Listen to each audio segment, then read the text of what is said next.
Water boy.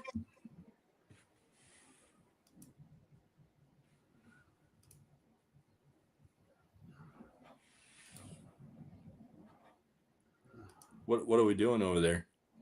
I'm trying to figure it out. Water boy. Submerged water scout. Why isn't it doing it? There, my gosh. What are we doing? All right, it's on Facebook and the group right now. Sweet. Yeah. Awesome. Are we printing another scout over there? We might be. It's a lot of tree supports going on over there. I mean, there's 3 right there. 3 scouties? Yeah, so I selected you can change the trees to slim tree Mm-hmm. and save an hour on this chunk. Oh, jeez. So that's what I've done. Slim shady trees. That's How awesome is that? That's very awesome. Man, this view sucks because you can't see my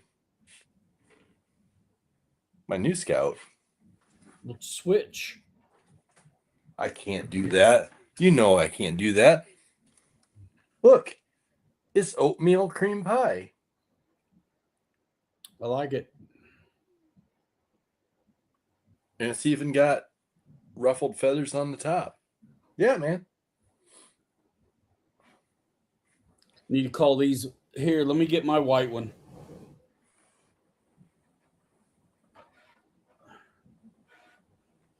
I think I'm going to call this whiteout.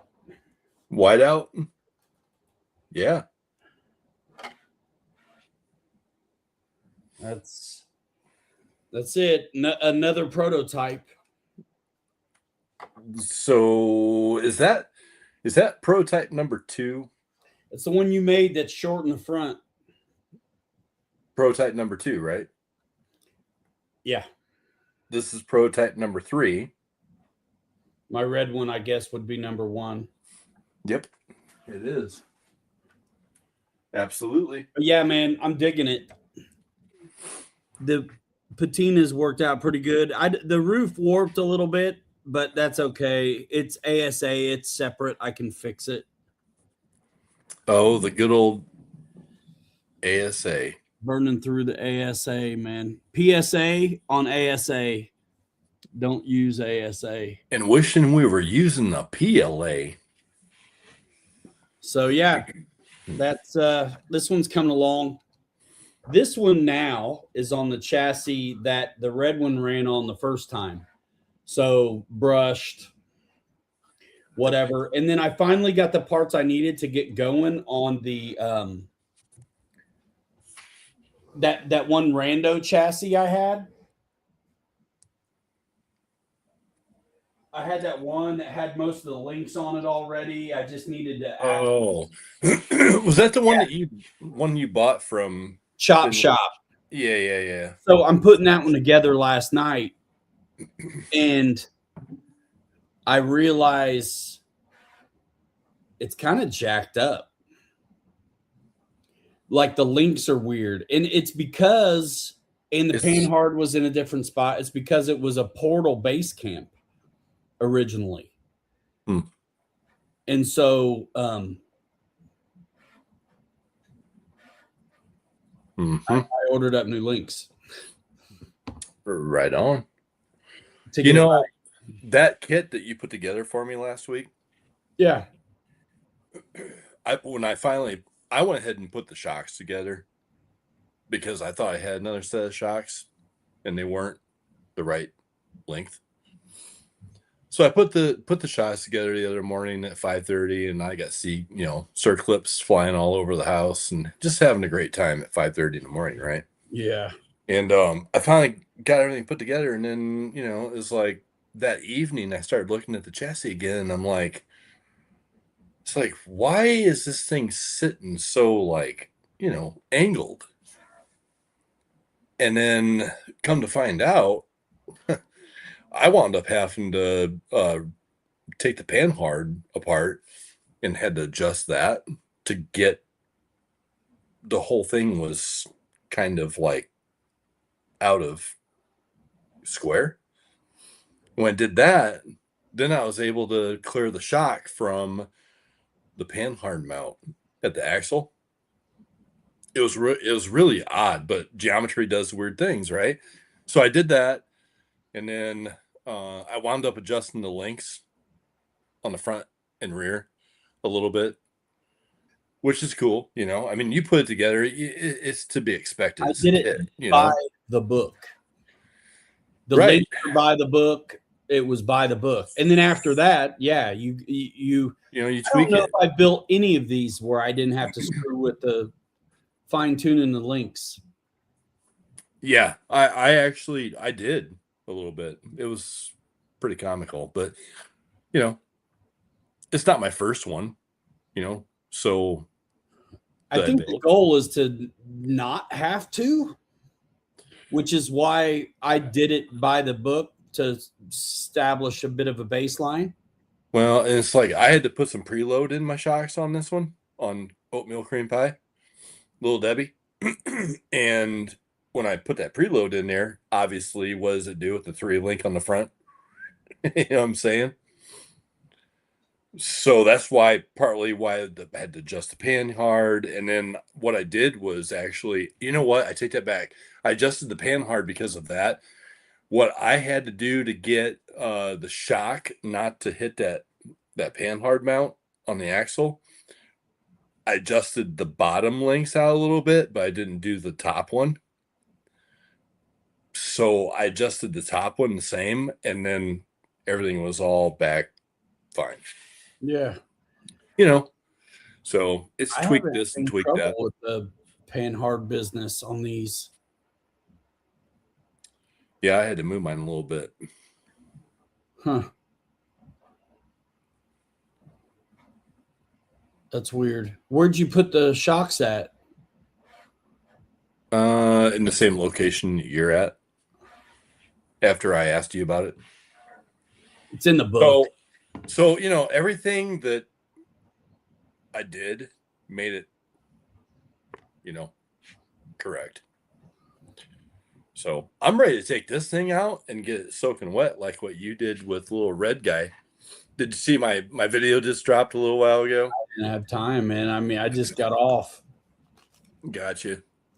I just got off. I wanted to, but Yeah, I didn't have time. just dropped that a little hour ago or so. I almost put it on here and made it play first. Yeah. But I want to make sure it's okay. It's fine. You know, I don't think I hear very good. I swear to goodness, I'm leaving cuss words in that I don't hear when I'm editing. you know, between Kirk sliding out all the time and all his F-bombs, I was kind of like, wow. There's a lot of that's what the editing is for. Yeah. So it's actually, I mean, there's only one 4-letter word, which isn't horrible. In mine, I left it in there because, you know, it was the segment when I had the camera on you and we were talking about the sanding and the salt patina. And you kind of made a comment about something about, I'm not digging on my buddies. And I'm like, what he meant to say was shit. Oh, there, you know, and that's the only thing. Outside of that, everything else is all good. Okay. Yeah. But yeah, the first scene of my video, bro, is you submarining Little Red Guy. This stream is about building custom RC rock crawler truck bodies, basically, and how we do it. We've got both of our channels are full of some custom rock crawler bodies, and I did airplanes for years, but I've been into wrenching on these trucks for the last few. Yeah, man. Would you find this on Facebook or what? Yeah, I had a bunch of airplanes thanks to Ryan for years. I got started on airplanes. Funny thing, man. Years ago, I never thought I'd be doing this in a million years. And then thanks to you, here I am with all of this. Just looking on YouTube, right on. Yeah, this channel, I've been on it since 2012. There's a ton of airplane stuff, but over the last handful of years, we're building these trucks, and we've sold a bunch of them too, like custom rigs. People are buying them. The Corvair's gone. It's gone. It's a sad day. Dr. Pepper Corvair is gone. For now, till I make it. You like my name tonight, Waterboy? Water all boy. that. Which one are you talking about? The white IJ Jeep, or are you talking about That Gladiator? the Gladiator? I named white the one? stream Jerry Lewis tonight because it's going to be a telethon. Telethon. Contribute so kids in the Midwest have more choices other than tater tot casserole. Oh, dude, I would live on tater tot casserole. There's no better way to ruin good tater tots than to throw them in that garbage. Oh, come on. There's nothing wrong with a little bit of tater tot casserole. On hunger strike tonight. Wow. Yeah, don't tease me with stroganoff and then it's that. I'm sorry. I'm not the one. What do you want me to DoorDash or something? Doing it's altruistic. So I'm like, you know what? Listen, the kids can have more because I'm not gonna touch it. No, but so that's why it's Jerry Lewis, because we're selling truck telethon. And I remember what I was talking to you about the other day. It's Bender Boneyard. It's a bunch of international trucks on Facebook. Oh, okay. Bender Boneyard. Gotcha. That's what I was thinking about. I'm thinking about doing a whole series of trucks that are predicated upon the Mandela effect. So I think there's an argument over how you spell whiteout. There's always something with the Mandela effect, like Flintstones has 2 T's or it doesn't. Captain Crunch was actually, a pirate. The driver on the actual CJ7, I did the Night Customs 3D printed interior. And so I use that driver, resize it for like all my rigs now, whether it's huge SCX6 or a little rig. I'm using the CJ7 guy from Night Customs. He's driving the CJ, and that's how he was intended. And he's also driving the FC150. He's driving the giant truck down here. Let me go this way. You'll be able to see better. He's driving that truck, this truck, that truck, this truck, but I made him skinny to fit in the seat. Skinny Matt Scout. Of course, he's in there. Yeah. And then he's also in my big international Scout over there. The Snowstar. The Snowstar, the OG Snowstar, bro. The big version of this. Well, you know what, man? Nobody's driving that. Nobody's driving that. Nobody's driving that. Matt's in that. Nobody's driving that. Nobody's driving any of these. Yeah, you guys will show up without drivers sometimes. You know what? He's in there.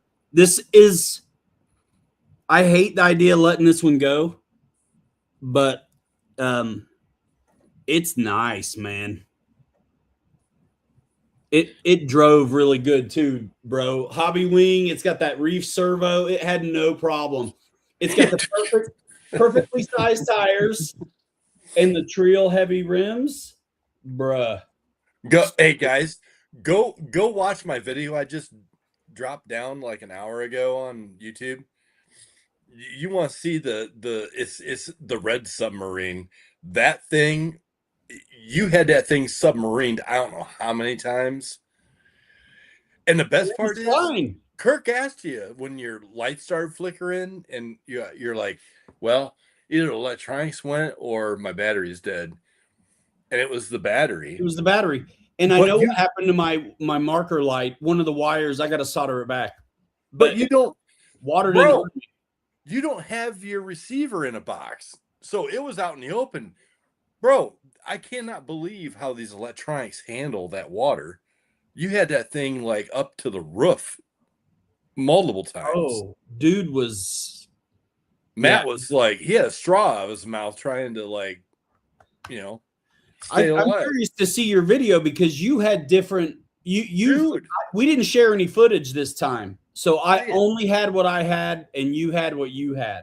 can you put it on here? Just go ahead and play it for a little bit. I had completely different vantage points than Okay. what you did, and you'll like the first But 2 if you minutes. you of got to it. go to his channel to watch the whole thing with the volume though. I'm not going to do the volume Why not? There's nothing bad there. because they should go watch it on your channel and get views. Well, dude. I mean, it was like I put it up there, and Corey was the first one to comment. All right, on it. whatever. We can watch it. It's only 7 minutes.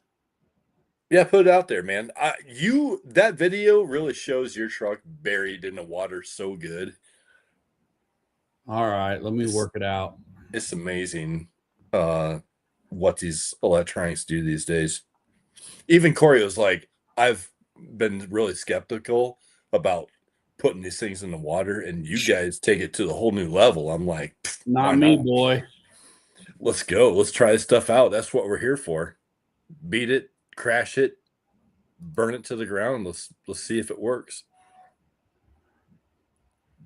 Flopping, what's up, man? The Hobby Wing Axe combos are killer for being pretty much watertight. Dude, you are not kidding there. The fusions do well. I know I only got like 3 likes on this video. It's okay. Woo! You're gonna have to help there. Maybe. Wait. Yeah, help. Dang, it was under. Gosh. Yeah, she's floating. That was epic.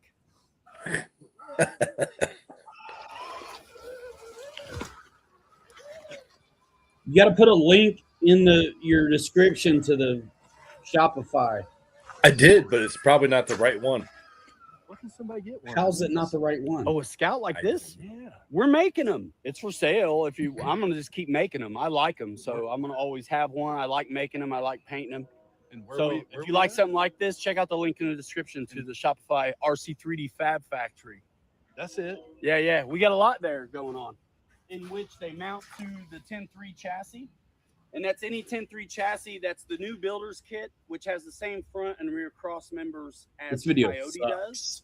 Whatever. You pick up if you want to adapt into another 10.3, but basically we use the stock bumper mounts to make it work. And I can swap that body on 2 or 3 different 10.3s I have with like different power systems and servos in it. Today, this has a Hobby Wing 1800 and a reef servo in it, Trial heavy kind of rims, and then those Proline BFG crawler TAs, I think. I They're don't know. Baja Pretty much TAs. higher. They're like 4.5 and some change on those heavy trials. Hobby Wing reef servo. That rig is nice right now. It's dope. And the lights, because you're It's going to dope. ask in the comments below, please do that. Actually, it helps a lot if you like what we're putting out. I think it's fantastic. If you're into crawlers, this is pretty neat. And we're building a ton of them and running like RTRs too and making them better. It's a blast. Anyway, yeah, any 10.3 I have, that'll bolt right. That slaps right on. Let's go. Yep. Let's do it. Let's go.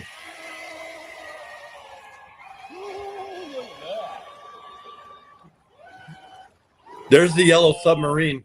I'd say we're a little deep. Yellow sub. Maybe. I guarantee you were hung up on a I'm gonna stick film you couldn't filming see. me. I'm gonna film us. Are you filming? Are you filming me? No, not right now. I'm trying to figure out how I'm not going to get muddy again. We're gonna try to figure out how to go across So this. this is where we're at. So we got water now that we never had. Kelly's fashion forward as always. Muck booty. We're having a coffee, bro. I twitched. I had it sitting against my boot while I was going down that downhill, and I thought I was going to lose the truck for a second, so I lurched for it. Knock it down. Consider it just a smoothing, leveling. You're going to sand the whole truck. Next time you paint it, it looks even better. Why I think my stuff looks good is because I screwed up the first time. I mean, I'm not trying to be funny, but it's okay. He was going And- to say he's not trying to be an ass. No, my first one didn't look good either. See the video where it's all blue and orange. This thing looks legit. That's the second round to get it that. So the first round of salt chipping didn't give me what I wanted, so I just did it again. You can just do it again on your oatmeal cream pie as well. Y'all ready? I just Do want you to like go. driving toy trucks? I do. I know I do. We love driving Let's toy go. trucks. Let's go. Dude, that's one of my favorite spots, man. It is. It's a great place. And it changes on the weekly. We love it. Look at that. Come on. Dude, and those tires really don't have crazy treads at all, and I still work it out. Yeah. They're super soft bones. Yeah, normally this creek is dry, Yep. but it's been wet around here. So It's really going to be bad after today. without this Nice. creek, there's no reason to go to the Hey. woods. Last time we were Unless- here, what was it like? Dry. Sand everywhere. Everything's dead. Not as a In the bone. summer, Not a this lick of place fever. sucks except Not for a the creek drip bed. of water. Look at this. Look at that. Like a rock star. Looking at you while doing Easy, it too. easy.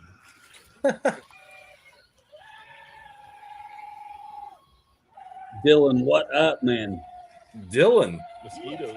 Good to see you, bro. We've transitioned from airplanes to amphibious trucks. Who said a vertex? Dylan ain't a probably boat? got 4 kids by now since last time I seen him. Right? Pretty deep there, huh? Yeah. There we go. It's deep right there in the center, bro. Hey, look at big. I didn't even try That going through that CX-6 stuff. will win. Dude, that 6 just really outdoes anything else in the deep, deep water, except for this little guy. Look at this. Oh! Did I make it? Work it out, baby. Work it out. Nope. Wait a You, had minute. to- you fish it out. This is Dude, where that's you were laying thunder. over the tree. Oh. Yeah. Yeah. So on this shot, for me, I'd have been okay with my that. camera was way back on a tripod. Oh, yeah. No, I Behind zoomed us. in and, dude, I got good shots. I had of to help this. all of us through here. You'll see. Yeah, man. I fast forward it. You know, I do a fast here in a second. Quite the submarine.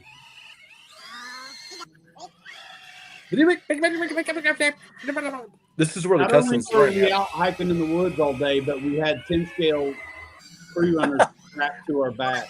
Look at you, Ryan, with the 10-3 hanging off your back. Man City. I had to lay over that tree for all 3 of Wow. us. That CX-6 just plows through it.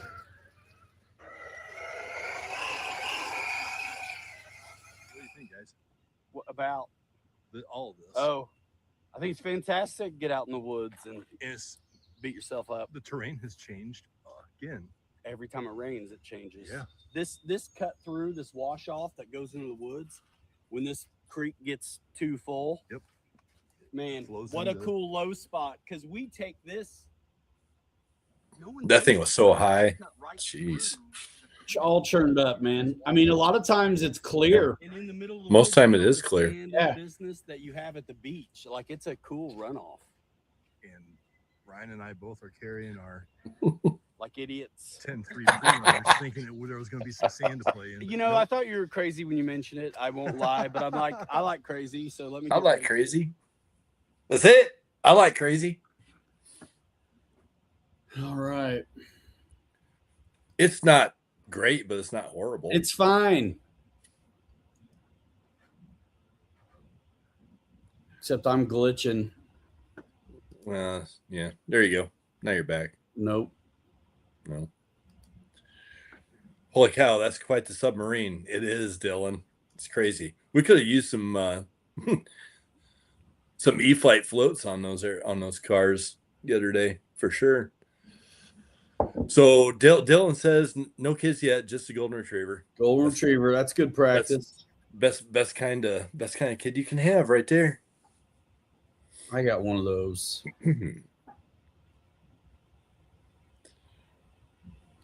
Apparently, no one gives a Rip. on Facebook. Yeah, I mean, just absolutely not a soul. Well, Not whatever. That I'm seeing. They're missing out. You know, they're missing out because we're doing cool things over here with these things Yeah, and those things. You know, so I need to work on the link though for the Shopify thing. I don't think it's right in my description. So all you gotta do is go to my description and steal it. yeah, I probably will go steal it. Absolutely. Flopping. Yeah, jumping like a Mexican bean tonight, aren't you, Ryan? Ryan's probably wishing he had some Mexican beans. I think I'm better now. You're better now. You're good. Once it got a Yeah. man. Receiver boxes. I mean, come on, they help, but unless you go to Extreme Link, stuff's still getting in them too. Well, yeah. Yeah. I was impressed though, because that Spectrum receiver was underwater more than it was above water the other day, and it just kept going, It's man. just a 315 It's nuts, man. opened up. It's crazy. Crazy. That was a fun day, man. I mean, going down to Bago is a great place. I like that place, You and it's a great place to work out your trail trucks beyond trail trucking. Like you're going to actually get to run them and ask them to do stuff. Like I think some people think for me, in my mind, I think trail trucking sounds lame, but there's all kinds of trails. There's easy trails and there's hard trails and there's uphills and it depends on the terrain and the truck and right. The A-Main guy's going to be on Tweedledee and Tweedledum tonight. Dude, you know what? I got to say it live right now. Last week, I actually watched that damn show because of Tony being on there with Josh. He made that show. Sorry, but he did. That sounds like a diss, bro. I'm just saying, dude. CCXRC, man. Actually, dude. I know Tony, man. I didn't. Yeah, you do. I didn't see that. I didn't watch it. I don't ever really go back after the fact to watch one. It was great. I mean, he was telling stories about his Jeep and his Winnebago or whatever the hell it was, and like breaking down, and like it was cool. You know, it's something different. That's fun. Yeah. It was good. He did great there with Josh last week. He's been on there before. Well, I think Josh said Josh made a comment that Tony's always his first contact if Matt's not gonna be around. Yeah. But you know, this guy's got a good thing going over there, and it's cool, man. I enjoyed it last week, man. Tony's not far from us. We filmed with Tony at the shop. I came up there. I was there the day that Tony was there with you. When we did the fire team. Yeah. I didn't see the great crash of the fire team taking out your big camera, but dude, Tony felt so bad he bought me a new lens hood. Oh, did he? It broke it right off. Yeah. But I owned it, bro. I mean, I got the shot. You know what I'm saying? Yeah, Dylan. Drinking water, brother. You know it. Doesn't Churchill have a saying about water? Water, never touch the stuff. Fish in it. Never touch it, just fish in it. No. I blanked out the word. Fish do something in it. Water, never touch the stuff. Fish. in it. Well, everybody else does too.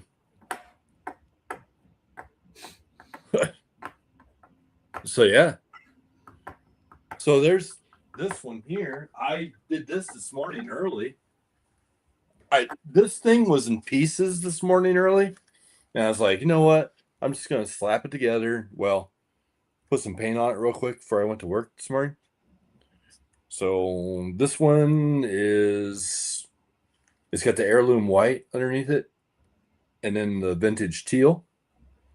So at some point, in between trying to finish up Corey's Tahoe and working on this Gladiator back here, I'm gonna sand this thing down here probably sometime next week. Are and you? then I'll do another round of paint on it. Yeah. But You almost have to plan on it. You know, like I always paint it the way I want to right away, but I always know I probably won't like it and I'll do it again. So that's where, I mean, that's a perfect opportunity to experiment with layers of color to see what you get. And then I didn't like my white one until I dusted it. It was cool, but it was because it was white, the contrast was too much. And so I didn't like it until I dusted it again with white, real thin. And then scrubbed where I wanted it. Yeah, there was My salt got all wet and splotchy instead of like granular. And so I really did not like it until I kind of whitewashed it. Mm-hmm. Well, everybody that's watching here, my white one, I told Ryan last Saturday we were out making that video. I'm like, I'm gonna take this thing and throw it in the trash. And he's like, don't do that. And he's like, No way. just sand it down and work it out. And so I was like, all right. So I got my palm sander out Sunday morning and worked it out and sanded it all down. And it's still a little rough in spots, but that's why it's Little Debbie, man. It's that thing is oatmeal cream pie. It's fine. So and even if you hate it, you learn. And honestly, if right, what I say in my video, I didn't cut it out. I left it in, but it was something like, all that means is you're not done yet. You know what I'm saying? That's all it means. You're just not done yet. right. You're on the way. I get impatient with paint. And when I tell you what, I'm when it getting doesn't, faster. well, this one here, I did this all in like 20 minutes this morning. Dude, I rocked out that white one in one session, and then the next day a dusting. Like This one, yeah, that was this it. one here was like 15, 20 minutes. I let it sit outside, and let it off gas for a while this morning early and brought it down to the basement, let it dry out, and it's still a little bit weird to the touch, That's okay, man. But People it's- talk to me about signing these things. I'm like, bro, my thumbprints are all over them right? because right. I can't wait. I am, Did you do any salt on that one? dude. Magnets, bro, are the shiznit. I am Super strong. holding this by the body, and that's got an Ecto chassis on it. This is Corey's truck. I got to get busy and cut the windows and spray those, and I got to finish the detail paint work on this and get the lights in. It won't take long now, but I wanted to give it a little time for the paint to cure all the way so I could do the black and the silver on it. So, but It looks good. it's pretty much there. It looks Yep. good. Hey, I was asking you on mint and julep over there. This one, Yeah, did you salt it? I did not. Yeah, you don't need to. The same technique I think applies though. Like the sanding through to get smooth and then you'll expose lines. And sometimes when you expose the lines, it doesn't mean you have to redo the whole thing. Like I over sanded on the white one Oh, I did too. on the even after this last wash, this last white go round. I over sanded and I exposed the lines on this, but I was loving the way the rest of it looks. So guess what? That's it. And then scrub it and expose what you want, and there you go. Yep. Yeah, man. But yeah, dude, it's all this sanding and scrubbing. I think that is stuff that is going to apply to a good paint job, whether you do salt or not. Yeah, you figured out the salt thing. It creates more work for me, and I just don't have the time for all that work right now at the moment. So at You some get point, faster. I'll go back to it. That tailgate looks killer, man. That So looks I really think good. the trick for me is it's the how many colors do you do? You know what I mean? Like I've Right. got 2 different kinds of rust color, and I always throw in something like a blue or a green in there somewhere, Mm-hmm. and salt again.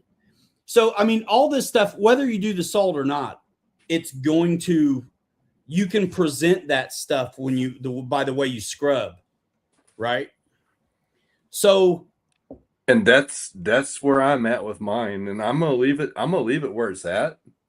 dude, And I think you do a wash on that and call it done. I think that thing looks rad.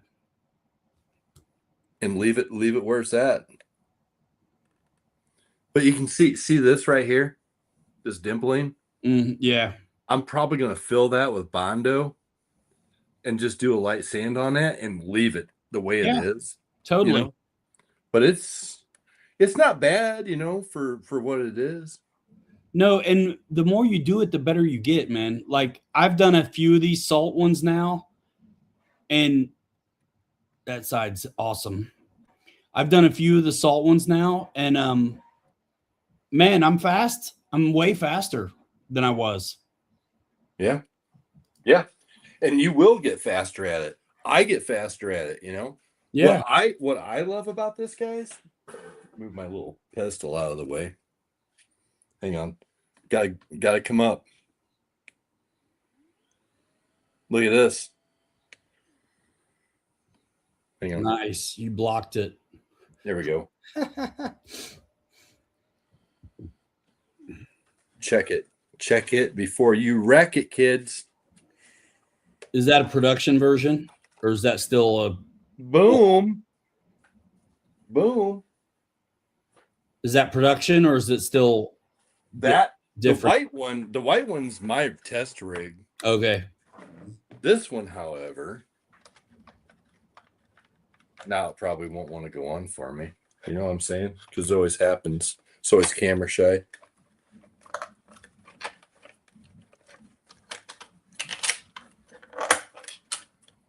Look at that, kids. Holding it by the body just that quick. That's what's up. Come on.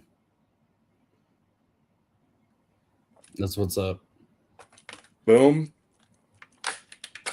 Boom. Bye.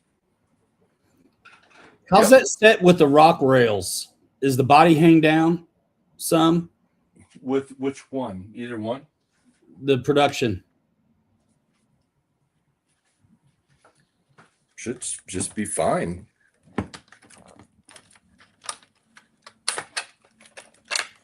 If I could get it to hang on a minute. Lock in. There it goes.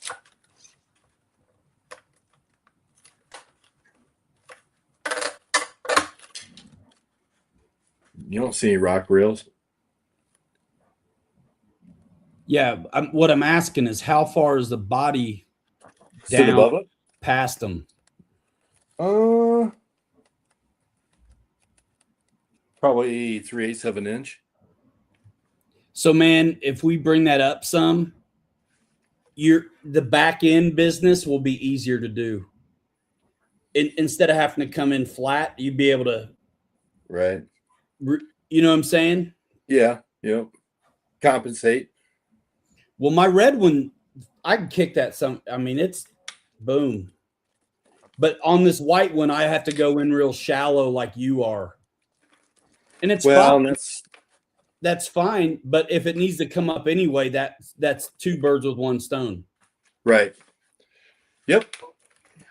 And that could be done with the mount, not on the body. Well, and I'm kind of still thinking that I need to clear out a little bit for the shock towers because that's the reason why I just fought it a little bit. Well, if the body's higher, it's less of a fight. Look, this is the chassis that Ryan made for me. In 3 hours and 15 minutes. Oh, there's a bracket on the back.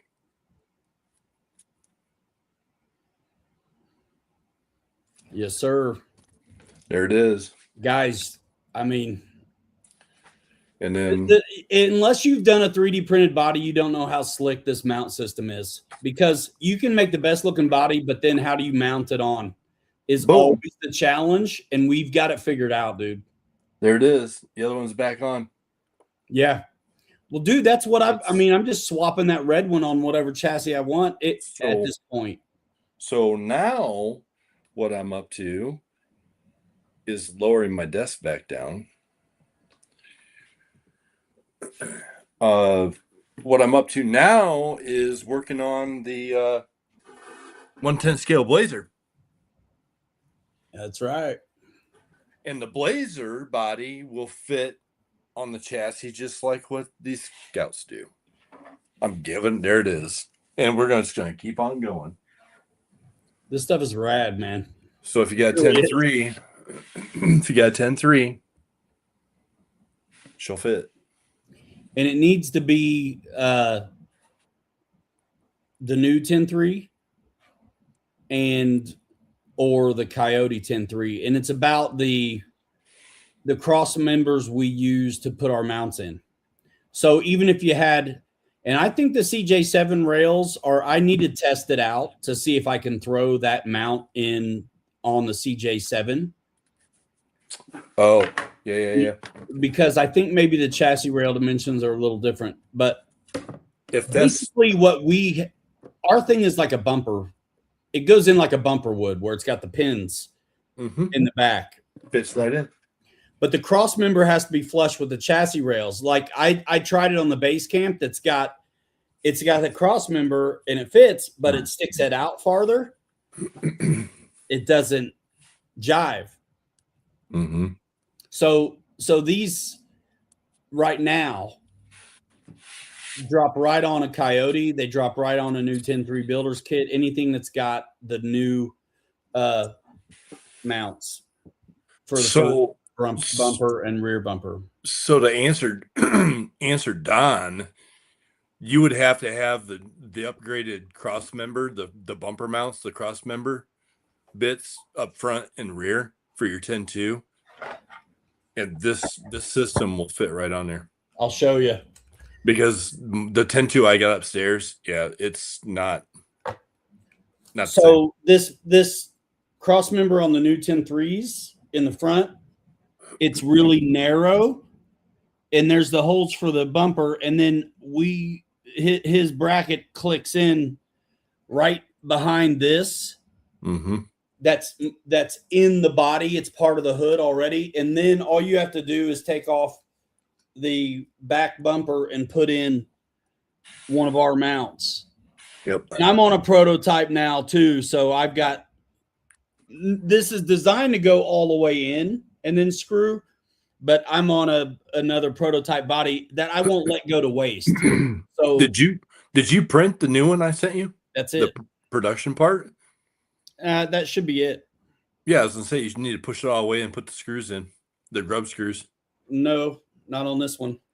Well, then it's not the right one. This is the one we sent that same day. Mine's in all the way and got the grub screws on it. Fits perfect. But you said you screwed with your links. Doesn't have nothing to do it. Well, Yeah, it does. yeah, it does. It totally does. So I didn't screw with the links, and this is where this one is. So I mean, that's still a one-off. Because see, if I would have left the links where they were at, that would have, it might have been the tires I had on mine that was When you throwing have me smaller off. tires, it's less of a concern, but the bigger Right. the tires are, the more you Might realize have been bigger tires. where Yeah, you're 'cause at. You know me, I'm like go big or stay at home, right? All my stuff is like big, like this. I mean, you look at where my tires are at on this one compared to yours. Look, Ryan, Yeah, you got deep dish. I got deep dish on here, and then I mean, most of my tires are all 4.75s. Yeah, well, these old school tires are like 4.5, and 4.5 would be perfect. Then I could shrink mine back down a little bit. just like those Mickey Thompsons that were on the Corvair. So But what? I What slid that back to get this to sit right Okay. because my high clearance links are already bottomed out, so I can only stretch it out. I can't go tighter. Okay. So, but dude, I'm dialed. And again, this is why I'm letting them go these one-offs until we get full throttle. That's why I'm letting them rip on chassis. I mean, the dude who bought the Corvair got a steal. He got an RTR Corvair for a steal. Steal them. But yeah, man, this is dialed. This is dialed. Yeah, and that's why I'm saying like this one, I feel like it's there. It looks good. I can't wait to go submerge this one in the water. It looks Let's good, go. and that's a production ride height so far. Correct. Yep. Now, is that one set the same as the green one? Yep. Okay. It's exactly the same. Okay. This one, and I can take this off like I did a little bit ago and put the green one on. Yeah, yeah. And the wheelbase and everything is all like exact. Like everything fits perfect. And I've got my back bumper mount, the receiving end of our little file. I've got it bolted in with the grub screws. It does not move. Yeah, mine's bolted in. Oh, okay. Yeah. So it doesn't go anywhere. Yeah, and I had it bolted in all the way. But I didn't like where the tire set. Right. So Let's see. and I'm gonna do the front on this one like I did the front of my red one, which is not the clip, because this clip is an early version and it brings the hood down too low. So right now my clip's not engaged and I'm just sitting on but I'm going to do the mount the way I did on my red one. So that bumper, that stock bumper fits actually really good right there. And this one may be I think that's what this one's going to get. I don't know. Well, there's a lot of moving parts to these, to try and get everything just perfect. The easiest one I did was the Red Cat, man. The Vertex 6 and the IJ bolt-on stuff was a piece of cake compared to some of these other ones. Oh, well, yeah, because there's not just figuring it out, but it's also figuring out all that. Well, but I had to figure all that out. And it was kind of weird because that one was pretty easy to do. And I mean, I sent you the files, I sent Kirk the files. I'm like, hey, just verify that this is all perfect because I'm seeing perfection here.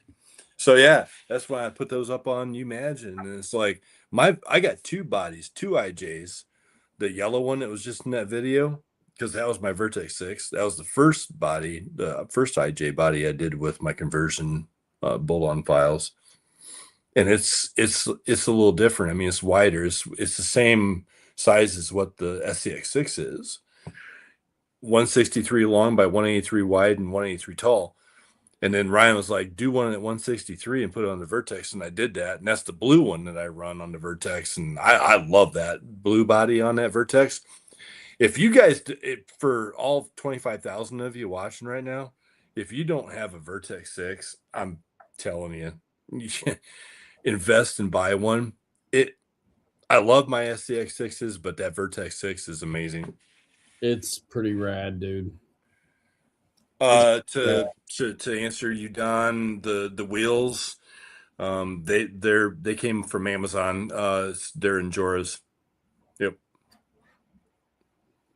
I might be able to. Fish sometimes. I have my phases.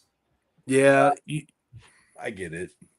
With a lot of my trucks I like running deep dish because it gives you a little bit wider stance and gives you a little better controllability, right? And a little better like side hilling. But on this truck, I almost was tempted to take and dismount these Wranglers and put them on a stock set of axial plastic rims so I could just be like more stock and more factory here. you know, the here's a good in between on those the Proline Rock Shooter beadlocks, because the face is metal but the rest of it's plastic. Sure. Like I use them on all kinds of stuff, and it's more of a I know stock you do. offset. Yeah. Yep. Yeah, I've been tempted to do it because I like the Scout, honestly, with the wheels tucked in where they need to be. Yeah, and that's the thing. Like, if I'm gonna keep the scale arches and not cut on them, then I tend to stay away from the deep dish. If I'm going crazy though, depends on the rig. Like if it wants it.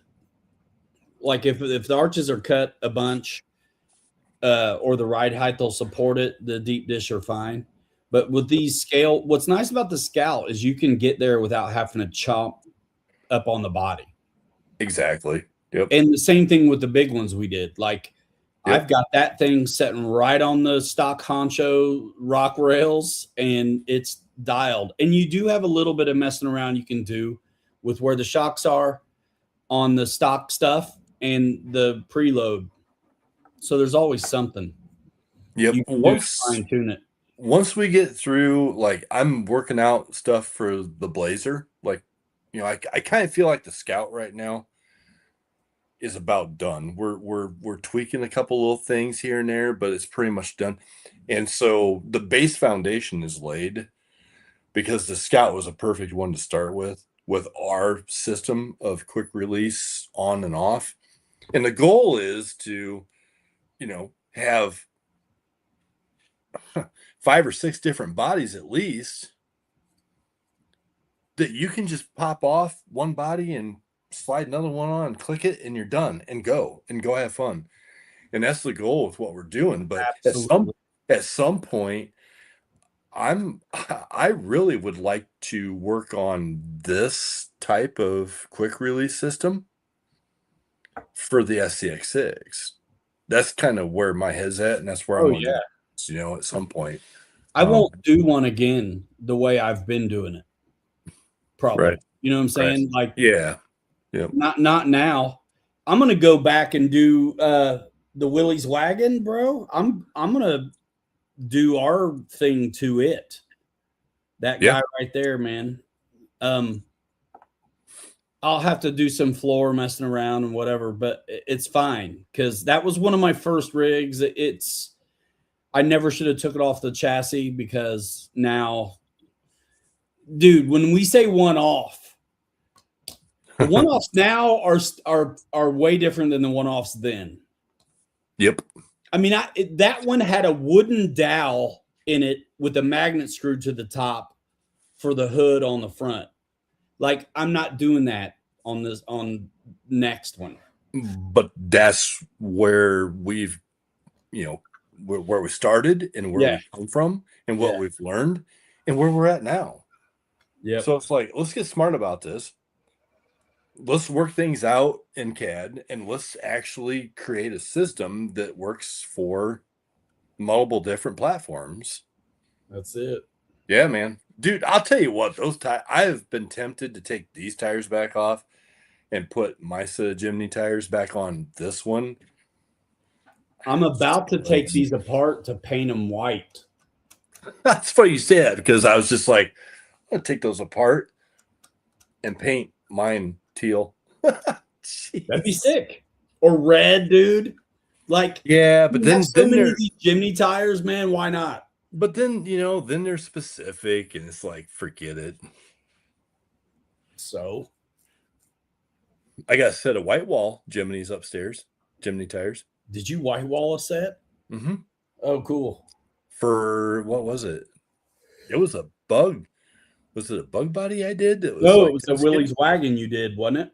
No, I think it was a bug. I was working on a bug, and then I decided to trash it because it just didn't. It just was not going well. Mm. I'm good at doing that. I get pissed off and then I throw it in the trash, and I'm like, I'll start over. Oh man, you're just getting started. So, but hey, guys, at some point soon on the 3D Fab Factory website, the dog truck, I'm gonna take pictures of this and put the dog truck up on there, and some of these SCX6 bodies.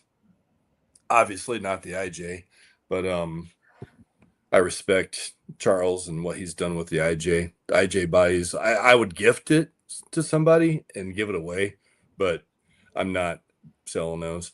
But the other ones, I'm gonna sell and get rid of them. I gotta So check. maybe- I gotta check a message. Nah, that's fine. What's up, Kirk?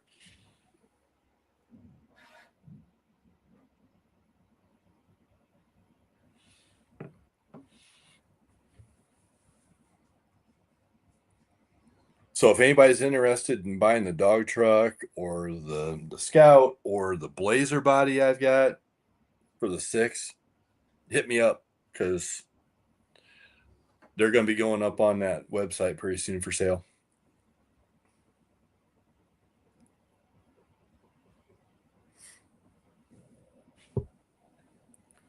Message. You guys mainly doing 110 scale stuff? No, Dylan. I mean, it's a mix. It is We'll a do- mix. Dude, bro, we'll do whatever you want, bro. What do you need? Seriously. How about this? Would you like to have a 1/6 scale canoe? I got them too. So man, I'm a bad or good influence depending on what you want to call it. But like You're a Kelly horrible always talks influence. total lie trash out of his mouth. Like when he said, I don't know how many times he crapped on 10 scale, but look at, I got him doing 10 scale. I don't have a choice, Ryan. It's easier to sell the small ones. I'm going this way. You went that way. I'm going this way. Dude, I will work out 110 scale files, bro. I'm good with that. I know 10 scale's awesome, dude. I love the 6 scale stuff, but I keep running 10 scale with you guys when you're running your big ones. You do, and you know what? Half time you're outdoing me and Kirk. I don't know about that, but I do. No, you do. I hold my own. I don't keep up. There's some lines I can't take, but What that's you- okay. What you need to do is buy one of them stupid ass jet boats I ain't buying nothing, brother. and take the jet off of it and put it on the back of that Scout, that 110 Scout, so you can get out of the muck, man, when you get stuck. Bro, I'm saving up to buy a bag of tater tots full price. Tater Hopefully- tot casserole. Hopefully, one day I'll be able to pay full price for a loaf of bread and not have to Dang. use the coupon. Yeah. Tater tot casserole. You know what? Buffalo chicken and tater tots in a casserole is fire. Buffalo chicken sounds immediately like an identity crisis to me. What Say it is- how you want, but I'm just saying, buffalo chicken tater tot casserole, dude. You mix those two together, I'm there. It's giving Taco Bell vibes next day. Yeah, Michael Bird, you're right, man. That's what most everybody runs. I get it. Man, they're easy to do. Like, Sure, 100%. Yeah. and guess what? There is no SCX6 kit. I like building kits. If you hadn't noticed, I'm nuts. I love wrenching those 10 scales together, man. I do it in an evening now. I would do it too, but it's like my days are like jam packed together. That's why I was like, dude, will you put it together for me? How I'm about like, you? yeah. dude, guys, I got a brand new Fusion 1800 upstairs for Oh, Ryan yeah. in the box. Oh yeah, I forgot. and I think the stork came yesterday to your front doorstep, didn't it? I got the filament. That's how I'm jamming on this production run. So I take care of my guys, man. When they do something for me, I'm like, great. I'd have done it for nothing. I know you would I have. like building them. I know you would have, but I felt bad. I was like, dude, you know what? The guy's got family. He's got all this stuff going on. He's eating. That's all right. I don't like them. He's eating nonstop tater tots. I'm just No. gonna shower this guy with love and buy him some RC crap. Bro, And it's funny. Like the cupboards here, it's crazy. A lot of peanut butter, farm fresh eggs. They're cheap yeah, because heck yeah. my in-laws have chickens. And there's nothing better than cage-free farm fresh eggs. I mean, It's a Seinfeld thing, man. Kramer eats cage-free. oh, I don't know that, but Yeah, I I'm a mean, you big can't Sein- be like, dude, there is no processing. Like there's still straw in the thing for the eggs. There's still straw, and you got to clean the Perfect. eggs off. Yeah, Perfect. Yep. Fresh eggs is the bomb. You got that right down bomb. for sure. And then I'm cooking for the two older kids have volleyball and football and lacrosse and stuff. And so I'll have the little one here. And yeah, Mike, I wasn't gonna say it, but yeah. I'll have the little one here, and it's like, what do we? My wife's like, make eggs. And I'm like, all right. And she'd rather have something else. And I'm just like, you don't understand how good you have it here with farm fresh eggs. Right. Exactly. Your dad cooking them. I put my foot in them. Little garlic, little salt and pepper, little love, butter, no oil. Let's go. Oh yeah. And then peanut butter toast. I don't think there's anything better than that. Almost. You know what He's just got done. You're what? That print. Oh, I thought you said pizza.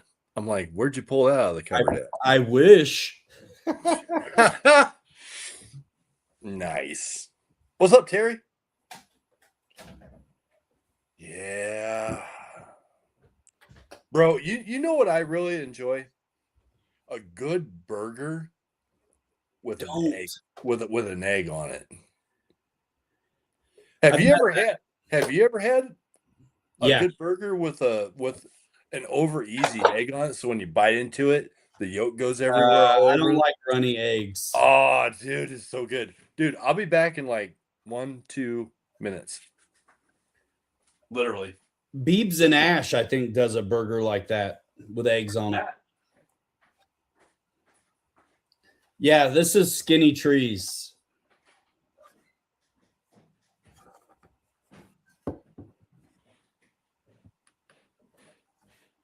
Scout number, whatever it is. Here we go.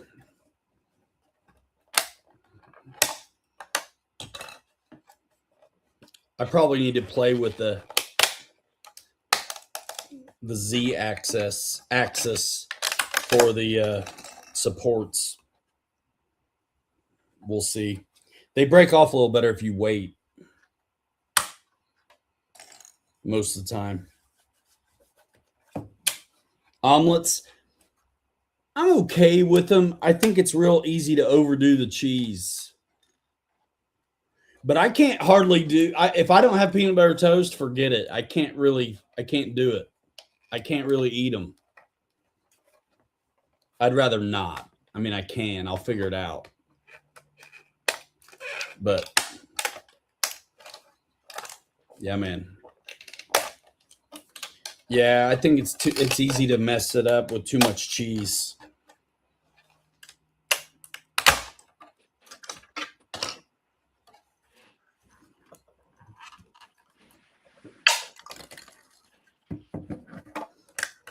Double yolkers. Sometimes. Friday sandwich, yes. And it's easy to control the cheese on that.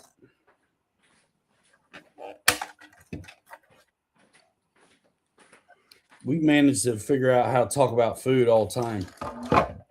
Dude, food is I'm a foodie. I love cheese, but it's all about ratio. You can't overdo it. Hey, fried egg sandwich is fantastic. Fried egg, fry them hard, get off the island. The omelets are good. Oh yeah. Absolutely.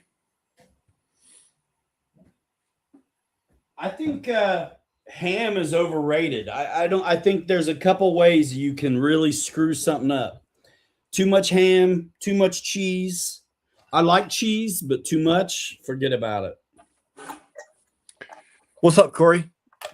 Be safe out there driving around Central America. Nice. He's in southern Arkansas. Man, always building something. We've got multiple scouts now and working on more. Corey, I'm knee deep in 3 or 4 different projects right now. So I actually just showed off your truck, bro. Yeah, man. It's like window time. It's window time, man. And I had to let this sit and dry. The paint's been sitting for almost a week now. So the windows need to go in, the lights need to go in, and I need to do the detail work on the body as far as the other painting. That's why I've been waiting, because I don't want to put any kind of trim tape on and have any issues. But the magnets are holding, bro. Look at that. I'm holding this thing up by That's crazy. Oh yeah, garlic, Dad, for sure. Maris doesn't like me to do garlic on hers, but I do garlic on everybody else's. I got that from you, I think, man, because I always thought your scrambled eggs were a little better than Mom's. Because Dad likes them like I do, where you actually cook them, and there should be some brown on it. You know what I mean? Don't give me no runny, soft, supple. Like, cook it. It's cool. all I'm saying is like an over easy egg on top of a burger with jalapenos and like hot pepper cheese. You know, just give me a mess, bro. That will be a mess. It sounds like a disaster. Oh, dude, it's so The next good. day. It's so good, man. Whew. I will Corey. yuck your yum on that Corey, one. look at that, bro. There's another little project I've been working on a little bit. I don't care what mine looks like, so I just like hurry up and get it done. It looks like garbage trash. That's little Debbie oatmeal cream pie. Bro, I had to go to the store yesterday and they had a display of Little Debbie. And Is that where you got that picture from? I took a picture. Yeah, bro. What I was thinking when I took it, I didn't write it I was thinking this bitch. Don't talk about Debbie that way. Man. I'm gonna How's play this- with the How's the skinny Z-axis. How's the skinny fries coming off for you? Dude, mine pop off like no big deal. You're awful. off. See, you're dainty with those. At 5 o'clock in the morning, I'm just grabbing the whole of it and just like. Well, I've also broke stuff getting them off. So you're right. I am being dainty because I ain't trying to break something. I ripped that crap off of there. Y'all was running in the woods and got surprised by all the water. Dude, we don't care, man. Those trails change every storm. We don't care.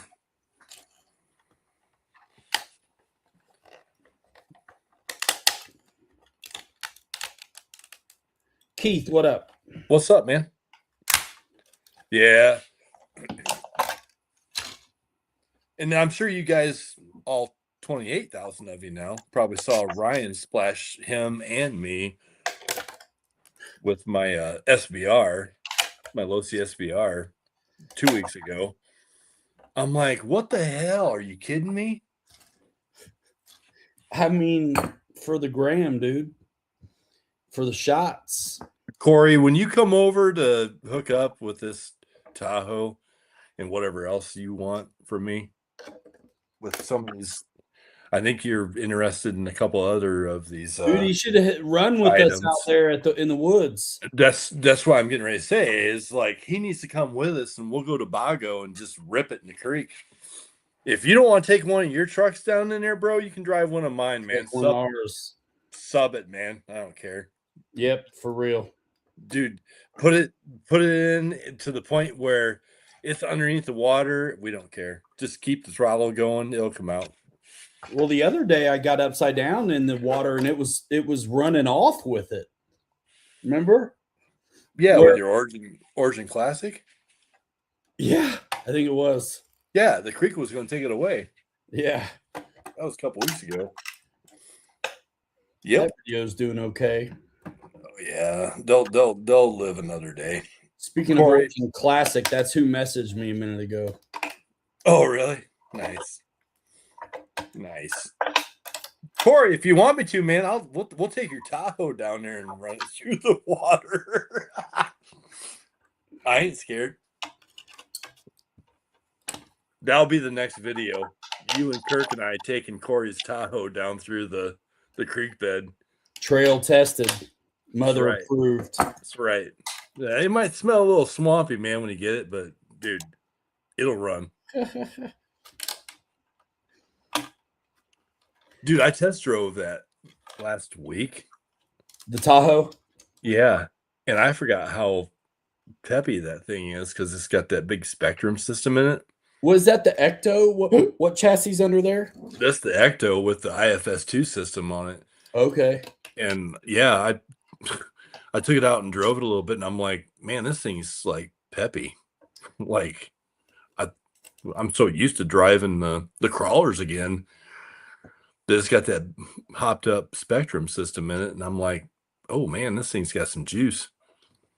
Man, I was mocking up this White Scout on my fast IJ chassis, fast-ish, and but I stopped because I didn't want to undo all of the stuff on it. I don't blame you. There's a lot of crap on there. Oh, bro, you know what? The other thing I did with this chassis you built for me, when I put I put an 1800 Fusion in this, Yeah. and so I took the stock pinion and just went by, Oh. and I put a little bit bigger tooth pinion in it. So I went from like 14 that was stock to 16, just a little bit. So I was like, you know what? I'm just going to give Peppy here a little bit more juice. There you go. I'm going to go full throttle when I throw that 442 body on it. Dude, that's, yeah. Yeah, when you put that 442 body on there, we'll go through some stuff because I actually, I've changed a couple things on this chassis. I had to make this Tahoe thing fit. So basically, you'll have to take the body pins, the body posts off of this and put the original body post back on. And I did take the 110 millimeter shocks off the back and put I think they're either 90 or 100 millimeter shocks on the back just to make this thing like ride correctly. So you'll have to do a little bit of converting to put the 442 body on to go out and beat it in the sand.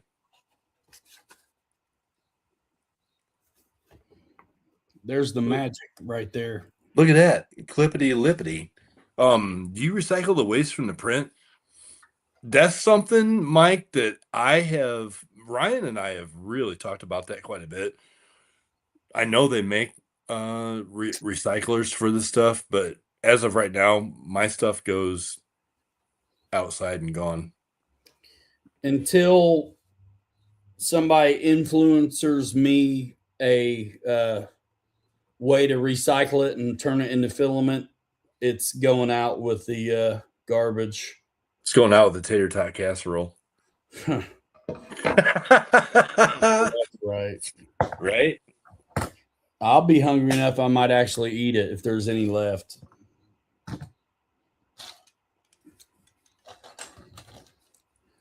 Gosh, man, it sounds like you have to come over here and we're gonna have to go out on the boat and do some float flying for once and cook you a steak on the grill. Dude, I'll be happy with Hot dogs, Tennessee Brat- steak. Yeah. bratwurst. I'm not really a steak guy. Go figure.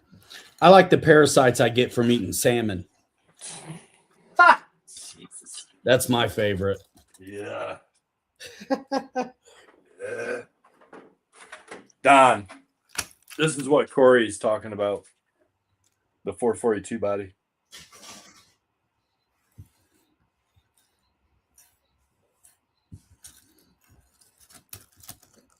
Nice. Look, it's effing grooving, guys. What's that mean? Well, if you go watch my dog truck video, you'll know. Right? Yes. So yeah, Corey's gonna get all kinds of good stuff, man. I've got a box for all the original Ecto stuff that I took off for the IFS2, the front axle, the original shocks, the links, and like everything I took off of that. It's all in a box. The original Ecto body, the original Ecto radio system. There's so much. That 442 body goes with that Tahoe. So yeah, all kinds of good stuff. Original motor, everything. Don, yeah, no, I actually tried 3D printing a body for one of the pre-runners, and that was a complete and utter joke. You do not want to run a 3D printed body on a pre-runner. Well, No. you got to almost try it again because you did the whole open back thing. Yeah, but as much as we crash into each other and we roll them, It's probably not going to hold up. It's not going to hold up like the But Lexan does. that already had. Yeah, it was weak sauce right from the get-go. Well, and there's Keith, thankfully. Keith, you've given, if he's still here, you've given a lot of insight on a lot of things to me. But there's those braces that he told me about for the Losi, the SVR. Yeah. And I printed those out and put those on there to stiffen up that back end, and it made a world of a difference. I bet. Especially when Ryan Ramsey's driving it. When they say drive it like you stole it, I mean, don't they mean it, don't they? Yeah, it's like, hey, let me have this. Let me have that controller, man. I'm glad you bought one of these because I'm gonna rip it, bro. Did you see how those look? The holes. Mm-hmm. Yeah, I think they're gonna be perfect. Nice. And let me take this off so it doesn't fall away. But I don't know if you can see that. I stopped the hole right at the edge of the tub. Yeah. And so the buckets that I made should go pretty much right to that stopping point. Good. So they have to or stop short. So yeah, so the original tub for this didn't have holes in it because this is a Stag model. So we're doing all kinds of alterations to these files to make them RC. That's it. Yeah. Yep. Yes, sir. I'm gonna Bondo this roof. It won't take long. You know what? I printed this roof out. You and I were talking about this yesterday, I think it was. Yep. You probably can't see that, but the fidelity of the print, I put that on a 55-degree angle. Dude, it's smooth as glass all the way around.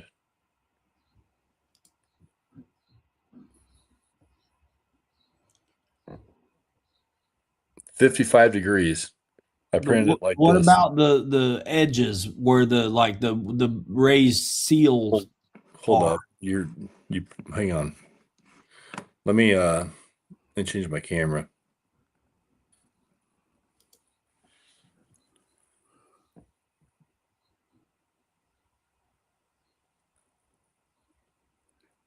But that edge at the bottom, Yeah. does it have So- steps in it, or It does not.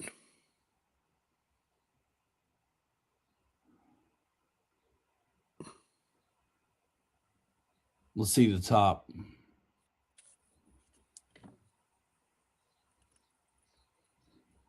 Let's see the front.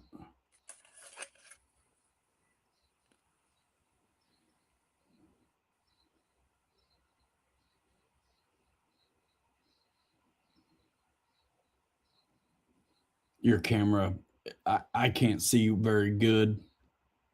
It looks like it did good. 55 degrees, brother. Tilt that up. 55 degrees. That's where I was at. So you don't have weird concentric lines at the front top then? None. Absolutely none. The whole thing looks absolutely perfect. Nice. 55 degrees, brother. Well, we were talking about it, and for me, when I was looking at the detail of, because you can see what the lines are going to do. I wish I could get my see there's no lines on this at all. And the bead along the edge isn't stepped. Nope. Not at all. I noticed when I had it on an angle, it looked stepped, and I didn't like it, so I did it flat. Well, the first one I did, the oatmeal cream pie Debbie one, I did it like 40 or 45 degrees, and it's got some steps on the front of it. This one does not. I went 55 degrees. Do it at 55 degrees. I will save you a ton of work, And bro. it didn't screw up the back. Nope. Dude, no. The back is great, man. Look at that.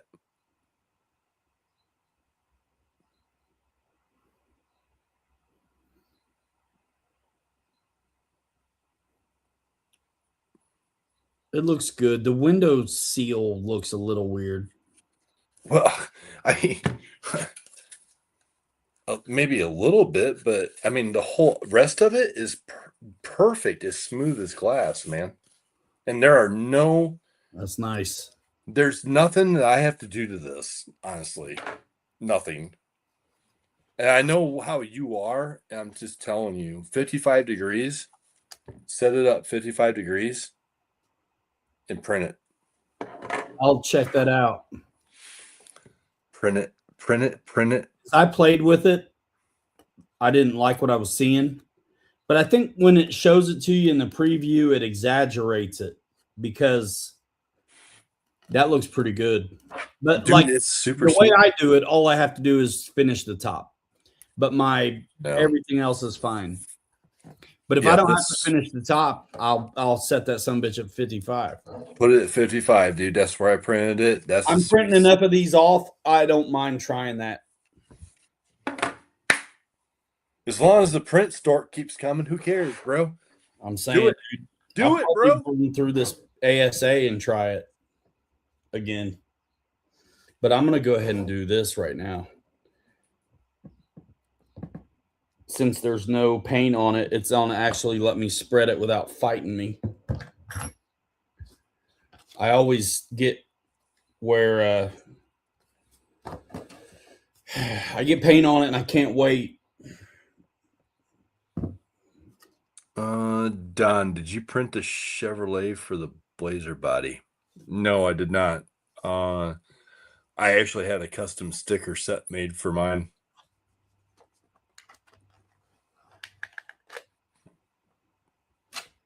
Sometimes I'll sand these first, and sometimes I won't.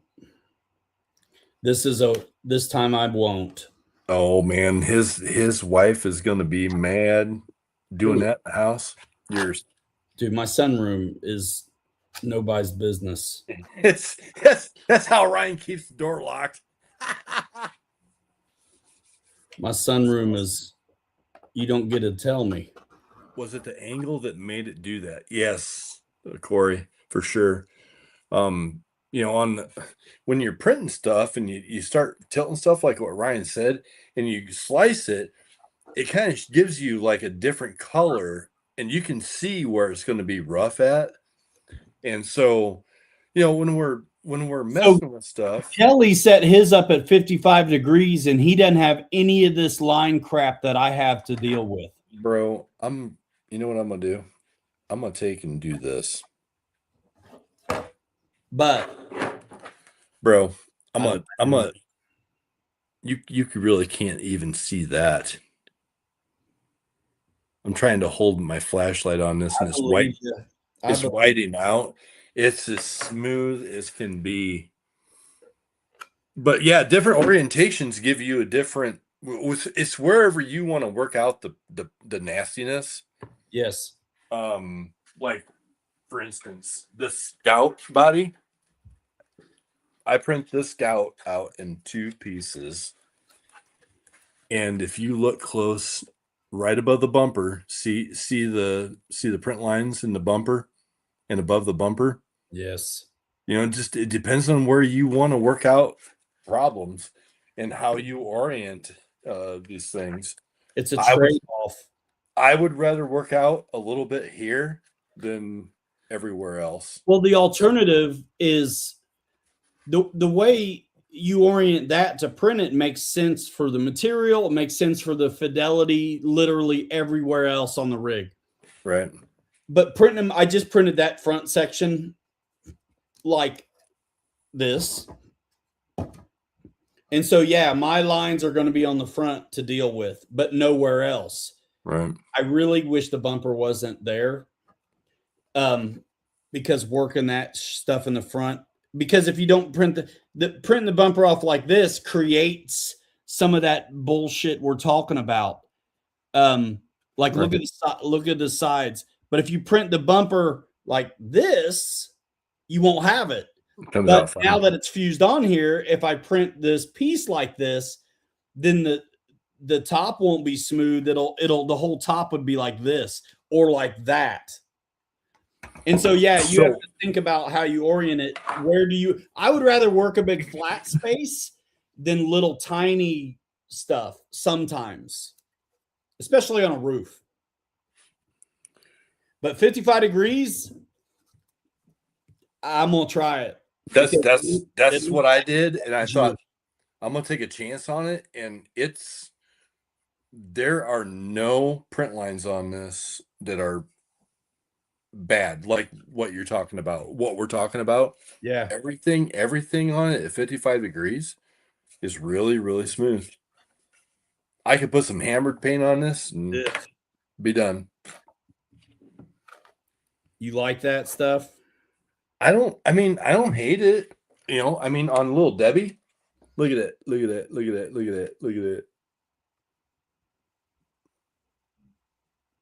You got to knock that shine off it. Nah. Little Debbie likes to be shiny. Come on. That's gross. Little Debbie likes to shine. Gross. Little Debbie likes to shine. You know me. I'm a high gloss kind of guy over here, man. Come on. It's not your fault. It's not my fault. I can't don't blame me. It's not your fault. Don't blame yourself. Blame the people that raised me for crying out loud. Come on now. This stuff dries so fast. It's awesome. And because I don't have paint under it, it's actually going to let me work it without making a mess, which is nice. Yeah. I'll have this pretty smooth in a minute.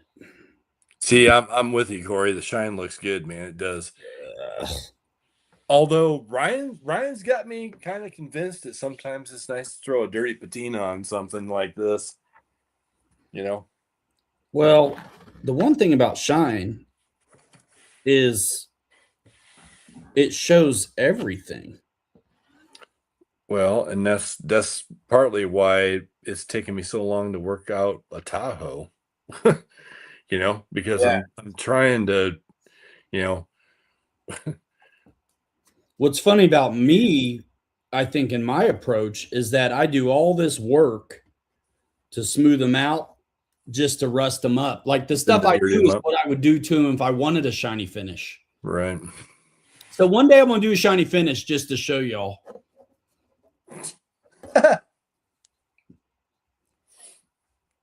And he'll be cussing all of us too. Nah. But here's the thing. It'll be So dope. again, like I'm trying, you know, it's like I want to work on this Tahoe for Corey, get it done. But it's like with it being gloss and letting the paint cure long enough that when you Custom put work is not fast. when you go start putting, you know, tape on this to tape off things to finish things and cover everything else up, I don't want, you know, a mark on it from the tape line. So you gotta let it sit for at least a week or more before you start doing that. Where these patinas, who cares? You know, it's like you start sanding on it 30 minutes after you paint it. All right, so there you go. Corey's he's holding you to the test. He's like, yeah, you should I'll do one. do a glossy one. And I'll prep it the same way I do these others, except no salt. I won't do salt. I'll do the same prep, no salt. See, because like I'm tempted, Corey, to take the Tahoe, honestly.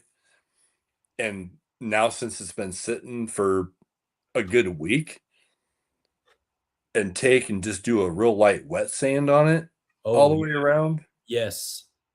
And do another coat of gloss on it, and then do another wet sand, do another coat of gloss, and then do clear, and it'll look like a diamond shining in a baby's ass. Absolutely. It just depends on how long you want to wait for it. You know, it's a process, right? And you can get it to the point where you're like, damn, that's a 3D printed body. I would never know that. But it just depends on how good you want it to be.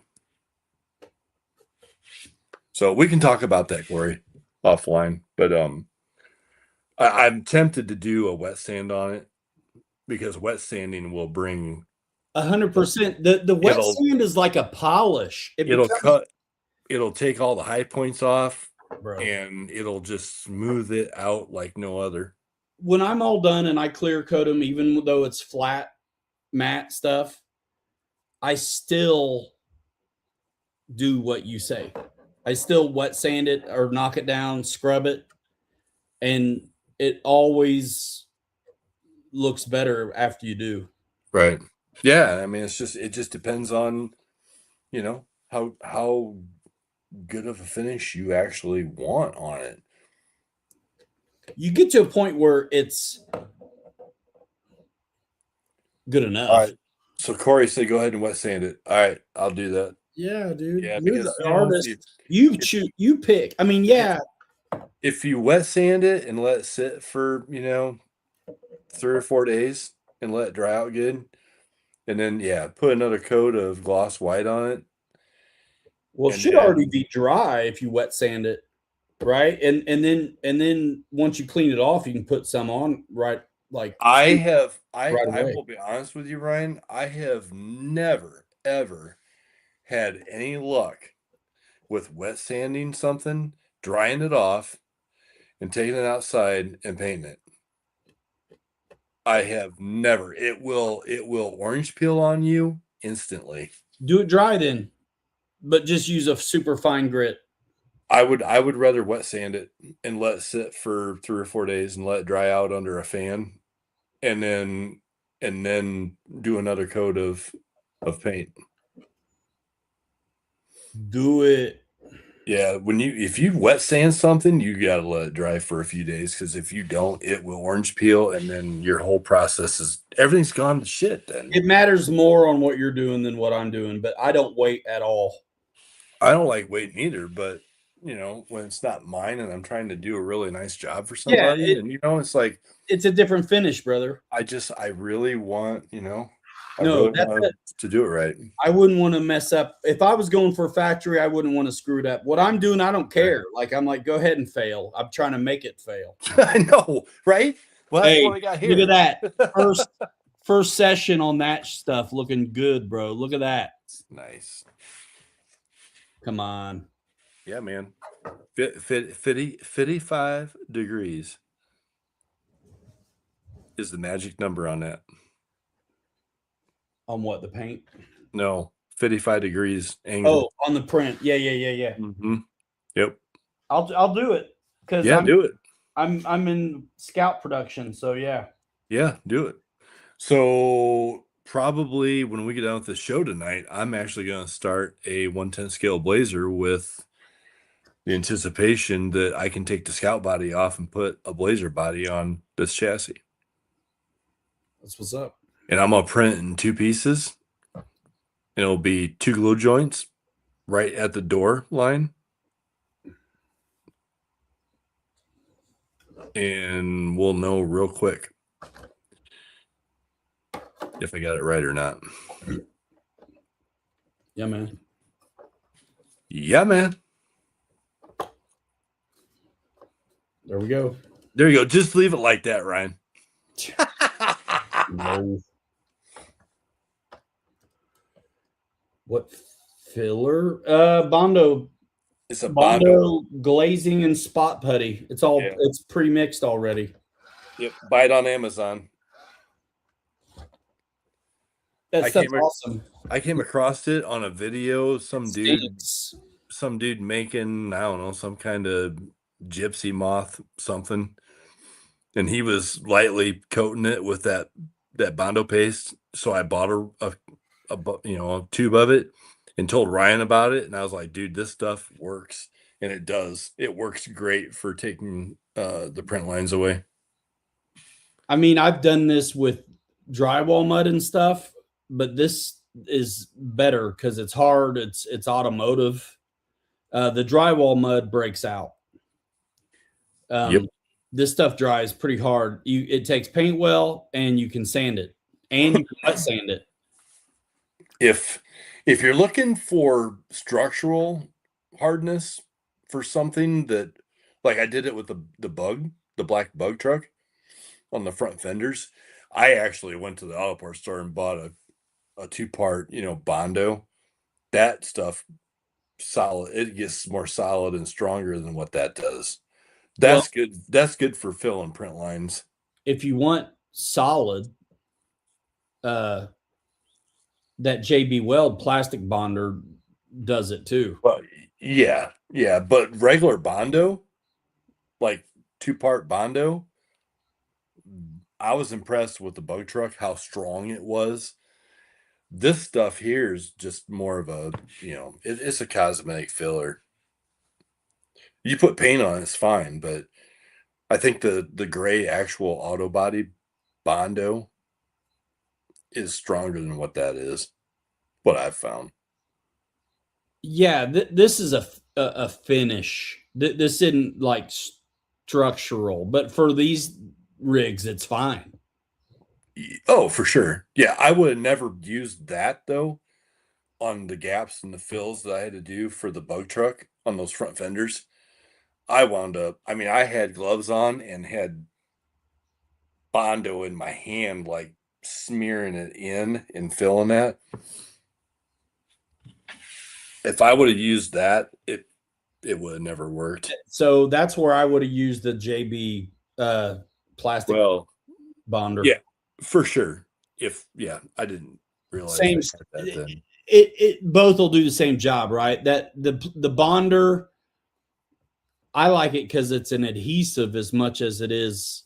Yeah, I'm just saying that Bondo paste, when I found that, it was simply just to put a thin layer on something to sand it lightly to get rid of the print lines. Well, exactly what Ryan's doing to the top of that roof. Yeah. Outside of that, if you've got something deeper than that, that's not the jam to use. It's got to I be think something it's different. great for everything as long as you're not trying to glue with it. Yeah, but like I said, with the bug truck and the gaps I had to fill, I would have never used that.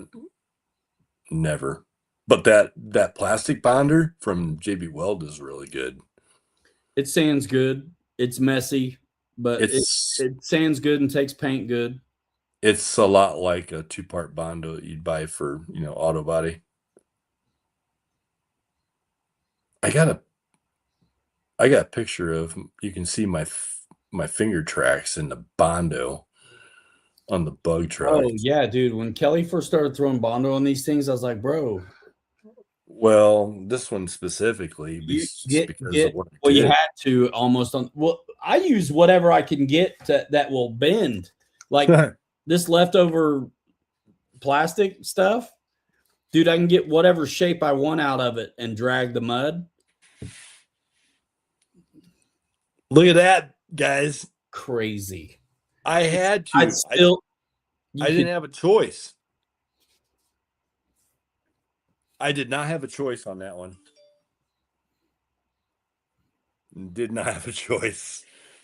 Because then I didn't know what I know now, and I sliced the back bumper of the 54 Chevy, and I had a gap that was like a 1/4 inch deep that I had to fill.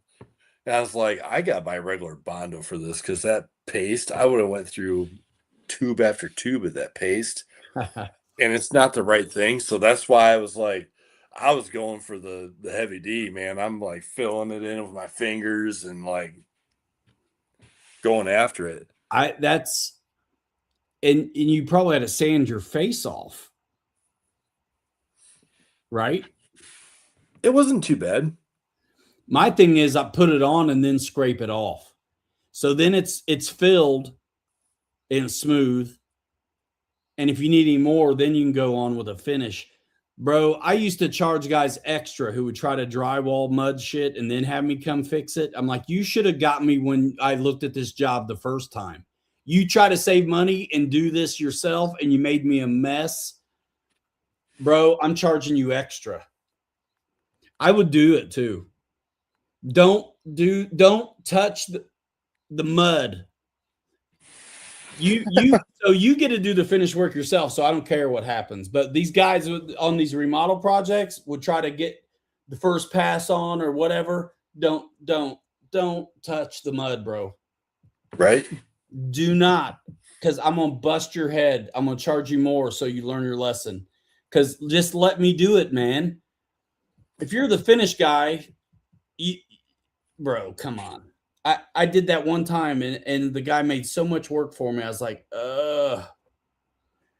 And he was like, of course he was a contractor, which means he didn't know how to do it. He's paying everyone else to do it. Right. But it was on his house, so he thought he could. Right.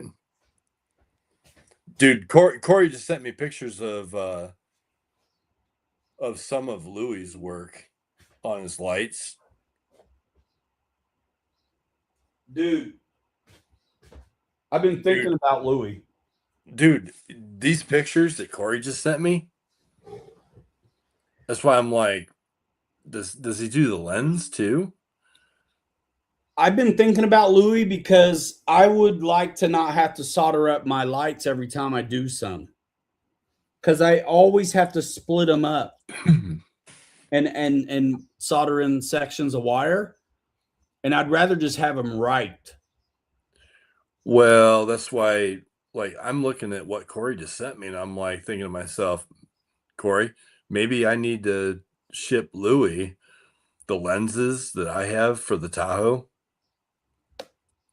and have him work out the lights and the lenses for the Tahoe front and back. Is he doing I mean, that's what he does. Dude,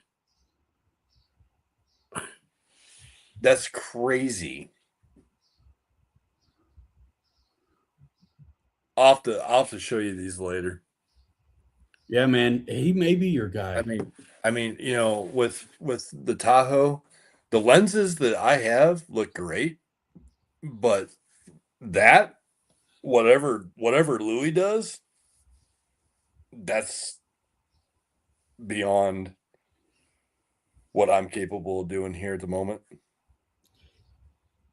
But the thing is, it's like everybody in this hobby works together and shares everything. We're doing brackets and making things universal. Or what's the word I'm looking for?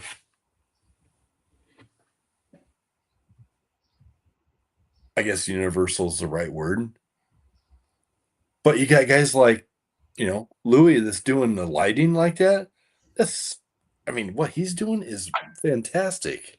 I keep thinking repeatable. Like the when you follow up the one-off discussion with repeatable, I think it starts to make sense.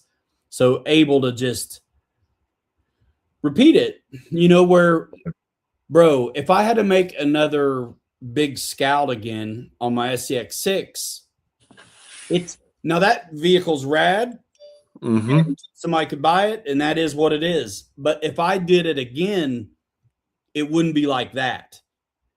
So you refine your process. And if we figure out mounts on the big ones, which I know we can, we're right there. So first of all, those first Scouts we did, different file creator, they sucked. They took a ton of work. Any of my rigs that you think look cool, you can thank Bondo paste and elbow grease. Right. But the Bizrodny stuff take a lot less. Oh, yeah. That you still got to work them, but way less. There were so many weird problems to structurally fix. Dude, you guys forget, and probably you too, Kelly, but like the window mullions and stuff on those wing windows, they're like coffee wood stir sticks in there and sanded and filled because the file was trash. Right. Down at the rocker, the file was see-through, like it was trash. And Bizrodny stuff, it's together. And all the round edges are round. It's not a facet. You remember the back corners on that first set of Scout files? Dude, and the weird triangle crap divots that were in the doors. Like, bro, the only reason I did a Scout is because you did, and you were excited about it. Because I thought it was hot trash, and I stopped doing my trimmer's truck to do the Scouts. I pumped the brakes on that and did that. Right. Yeah. And it looks good now, but I would never do those files again in a million years. So, like, if I do a big one again, it's going to be Bizrodny's. But yeah, exactly. That's why I'm saying at some point I want to do a big one of these Scouts from Andre, but until then we got other work to do. But I think if we scale this up that we're doing right now, we can make this work easily with the SCX6. 100%. Like, what's same thing? Doing the same strategy. Exactly. Yeah, and it just sheds a whole new light on like how to make things mount and be universal. Or everything has bumper mounts, cross members, front and back. Right. Yep. So yeah, we'll get there. Absolutely. Baby steps. Absolutely. I'd like to redo my Scout because the battery change for me is a pain in the ass. Yeah. Yep. Well, we all have day jobs, so we got to take it in strides when we can. Corey's blowing me up over here, man. Gee, many crickets. Dude, I had to open the windows and turn the fan on. That Bondo stank, boy. I knew you would. I'm gonna move this. This piece is going outside. I can't handle it. Yeah, don't put it out. You better put it in the garage because it's still raining out, isn't it? Bro, I could sand on this now.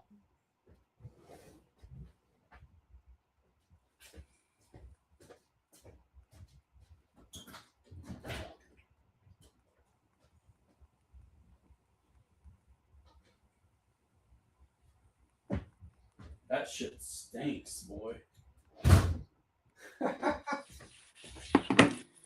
Stankovich. That shit stinks, bro. That's rough. Bro, that's rough.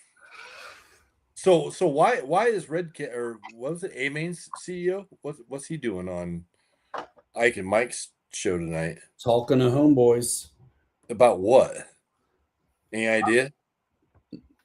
No. About how he's going to do all this custom, awesome 3D printed crap and offer everything up as a la carte, probably. Never know. Right. Never know. The whiteout, bro.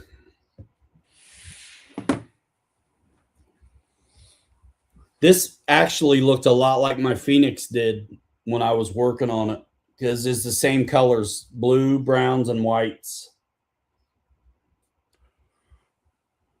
The Phoenix was awesome.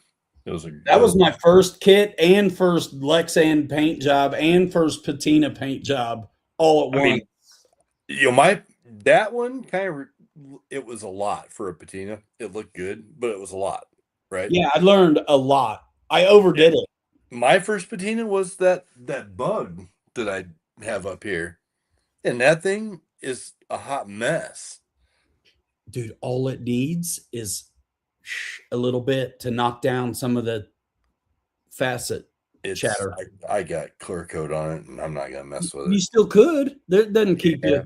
Clear coat's a good filler, brother. It's all right. It's just, you know, it's again, it's one of those. It's like with the facets. Kelly, It's if like, that didn't have those facets, I'd have had a bug too, brother.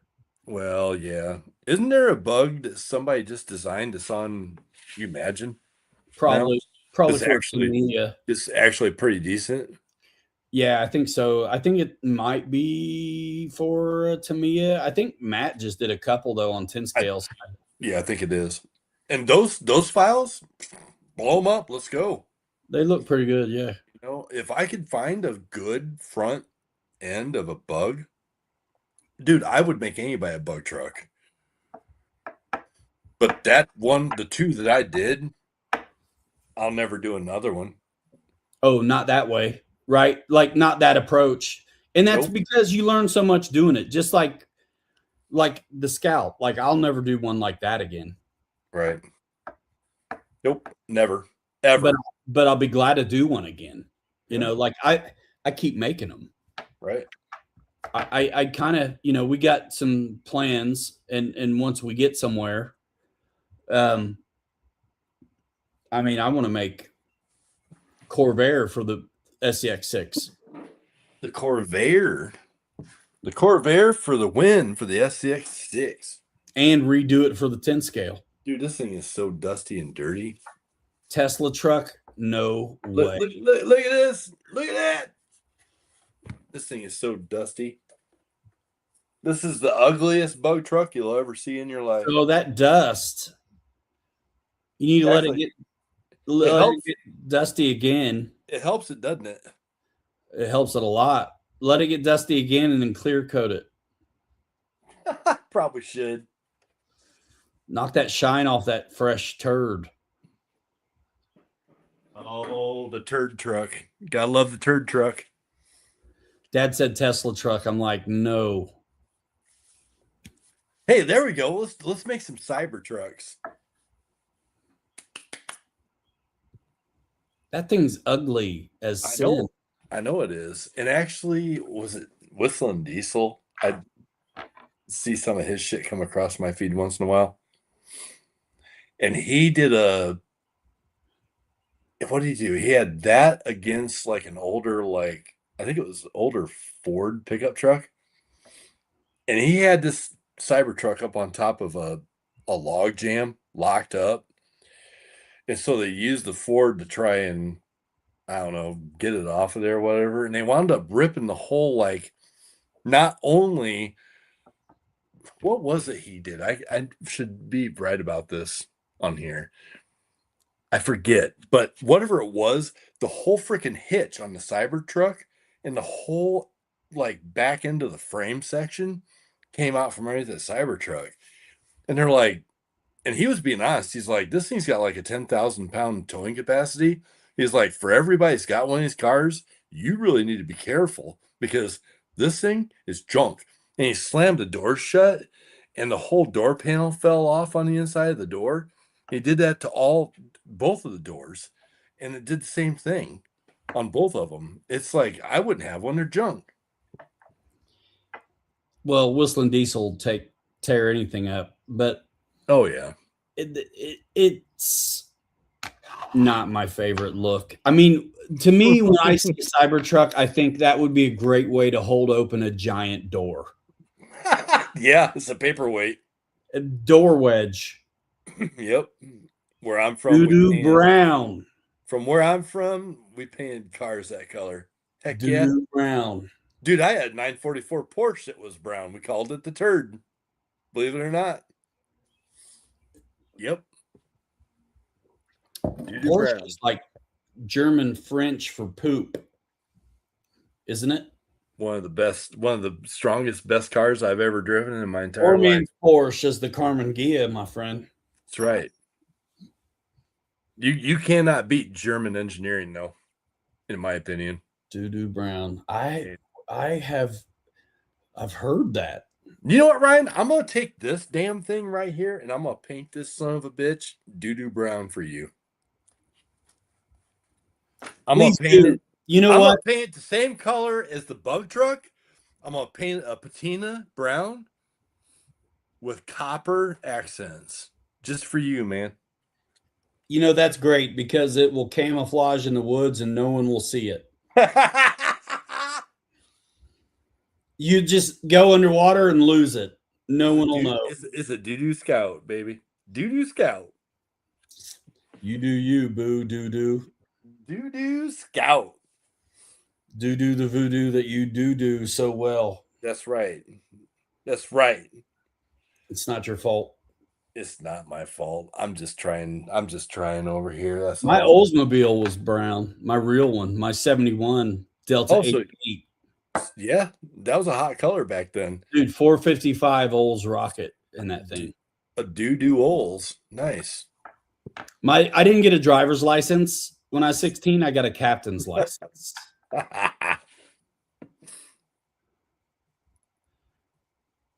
I bet it did look good. I bet it did. Hell yeah. There's nothing wrong with brown copper. It looks good. I like it. I think it translates maybe better on a real thing that's got kind of squarey looking edges. When it's round already, bro. I don't know, brother. Honestly, I don't mind. I don't mind my doo-doo brown and copper bug truck. You don't be honest with yourself. I- You were dude. talking trash about it when we were at France Park. I know. I was like, this is my beater truck, and I like it. I don't think beater truck is what you said. I did say that at one point down there because I did. I beat on that thing. I was ripping it all through the woods. There's still twigs in the back of it right now from there. Well, There is. beating on it's no problem because it looked like shit to begin with. And that, ladies and gentlemen, I will see you later. The turd truck. All right. Yeah. Hey, it's cool, man. That's right. Root beer brown. That's it. Yeah, man. Doo-doo brown. Nailed it. You know what? I honestly think that I should figure out. Maybe I'll call this the baby wipe. Yeah, I mean, you can call it whatever you want. I got little Debbie snack over here. The baby wipe. I like the Mandela effect idea. Baby wipe. What in the hell? White out. It's a little Really? mix of off-white and doo-doo brown.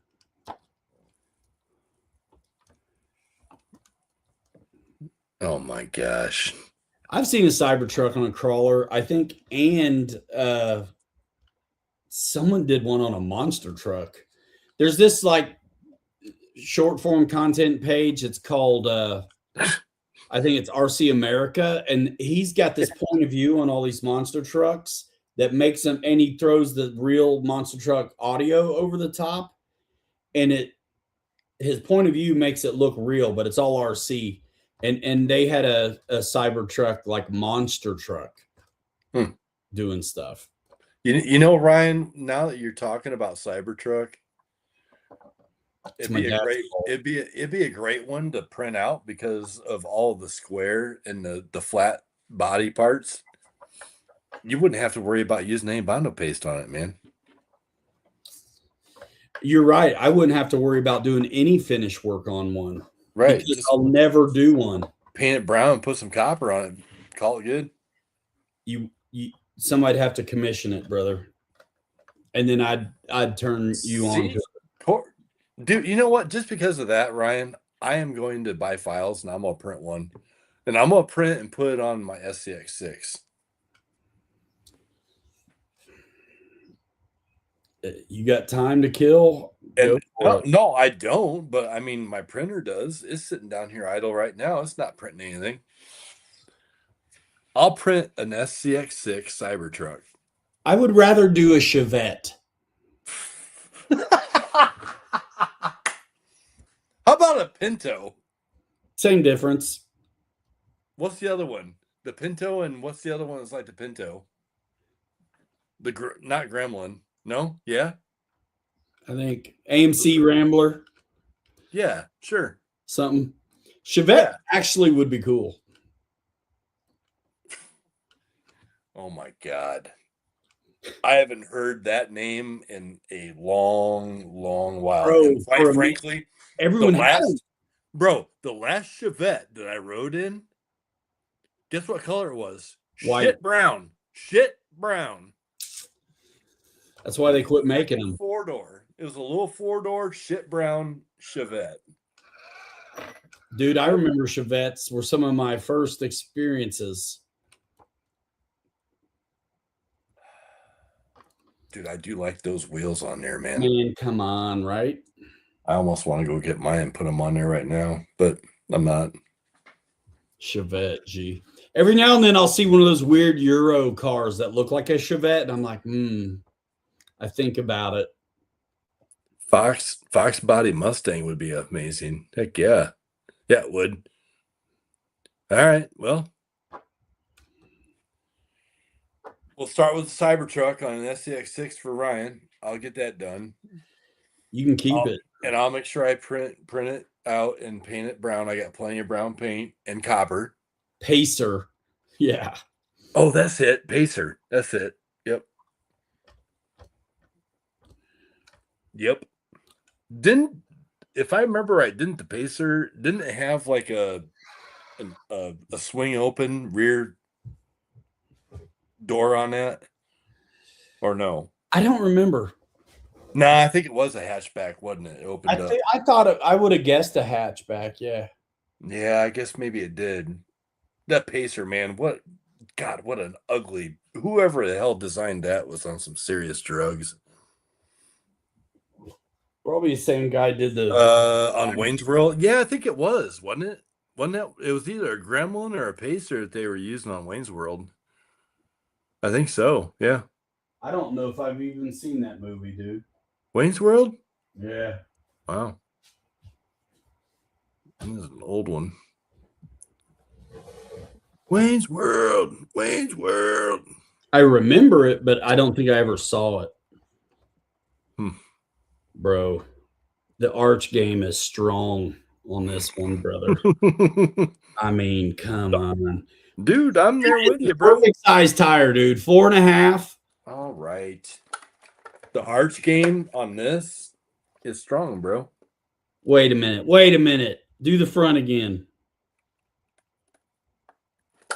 What? What's wrong with it? I don't know. I can't see very good. Well, I mean, you know.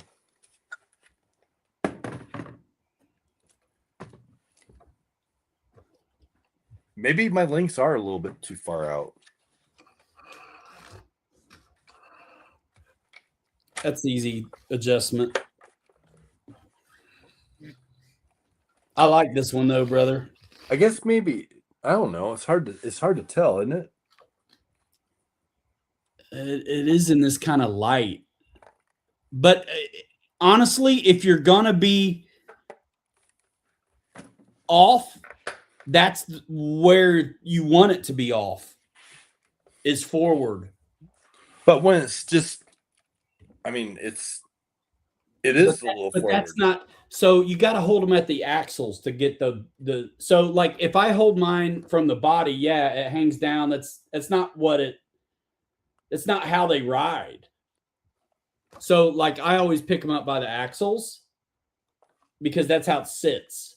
Like hanging is different a little bit than right. Then in ride height. yeah, than weight on the wheels. Yeah. Yep. Bro. So it's not. I mean, when I'm sitting here looking at it, it might be a hair forward, but not very much. All right. If you're gonna be, that's where you want it. If you're gonna be off at all, do you have any threads left? Can you tighten the front links? Just a hair? Yeah. Oh yeah. Yeah. Yep. You gotta make adjustments or live with it. Like I mean, that's the thing about these customs is there's always some. Well, that's why I need to pull them the front links back like one turn, and I'd be there. Seriously, dude. Sometimes it's a half a turn or a turn. Yep. I mean, it's really close. You know me, I've been nuts about the way they fall in the arches since the get-go. My first truck, I stretched the links out on because I didn't like it. Actually, this one I need to pull the links back in about probably 1.5 turns on the front and the rear. The rear too? Yep.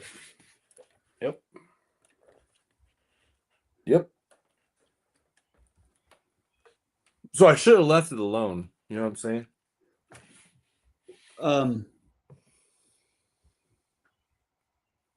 Let me see the back. Oh, it's not right. Jam it up in there.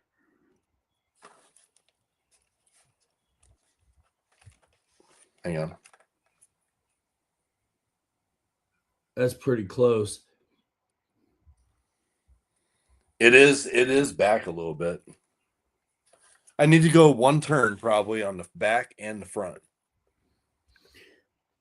It's not far enough to go to make new holes on the mount. You know what I'm saying? Because if you just slid out your back mount. Yeah, but but my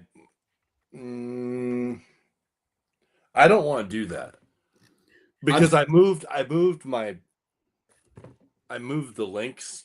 I want to bring them both back in a little bit. Absolutely. Yeah. But like I don't want to mess with the mount. No, I wouldn't. You don't have enough. You can't because it doesn't have far enough to go to do a new hole. Right. It's too similar, too small. Yep. I moved it. I had room to do a new hole on this white one. And that's the thing, man. That's you have a lot of wiggle room on the links. And that's what we keep. That's why we've got more than one of these because we're gonna absolutely get it nailed. Well, and the other thing is with my tires being deep dish like they are. I mean, extreme deep dish. I came forward a little bit to have clearance at the back when they turn in, because when my tires turn in, they're just grabbing the back of the wheel well. Yeah. So if I had regular wheels on here, I've been fine. It's less of a concern. Yeah. Exactly. Yep. So that's why I'm not running offsets on these. Right. And these are like 11 or 12 millimeter offsets. I mean, they're a lot. I had other tires on that white one. I had those, those crazy tires I bought, but they were the wrong size for Dad's Tremor truck. They were the actual stock old school Baja Claw Mickey Thompsons that were on the Tremor's truck in the movie. Yep. So those tires are smaller, like 4.5, 4.6. Mm-hmm. And they actually would look really good on a Scout, except I have them on deep dish rims and I hated them. So I took them off. They were what was on this white one before the show today. But they'd be great tires if I had them on a non-offset. And I got to tell you, for you guys, I like some of the Endure stuff too. For the same money, you can get Trial. A lot of the Endure stuff's going to have an offset to it to deep dish you, which is when you need it. That's fine. Right. But the Trials, bro, they're heavy, but there's no offset. They're when you just want it to act like your rock shooters or a stock offset, that's a really good choice. Yep. And if you do those tires, you'll have to do a little something to space it out. Dude, I had to put the spacers on these. The ones that are on these Endures that are on here right now. I've never had to do that before on my 10.3s or anything. It's really weird. Something about, did they change something on these chassis? Because I've never had to put spacers on these. I've had to put spacers on Endures because they're the recess for the hex is too deep. It's too deep.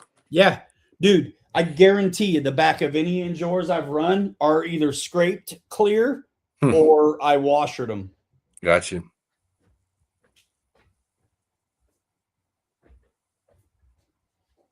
Not these because they're new, but they're on rigs already. This one's scraped. Yeah, here we go. Hey, This style, you can get it with a deep dish or not so deep. right. But on the back of that one, it's hard to see it. But the black is gone. Right in the hex, it's gone. Yep. Yeah, and that's not a huge problem that the hex is deep. You just got to do a washer or something. But the Trio ones, man, they're no crazy offset. It's just right, dude. Right. Well, and that's what I'm saying. I might just take these because I really want to run these Goodyear Wranglers on this truck. So I might just demount these and just put the stock rims back on here on these tires, and just that'll take care of all my problems, and I can bring my links back in a little bit and get rid of the rub and everything else. Bro, get you some Trials rims. They're the same. Bro, I've got so many flipping rim sets and tires around here. But you're going to use plastic? I don't have any rims that are just like straight stock. Like, that's what I'm saying. Everything I got is deep dish. I want wide max on everything. But if you don't want wide max, the Trials are the same money as these dudes. But no offset.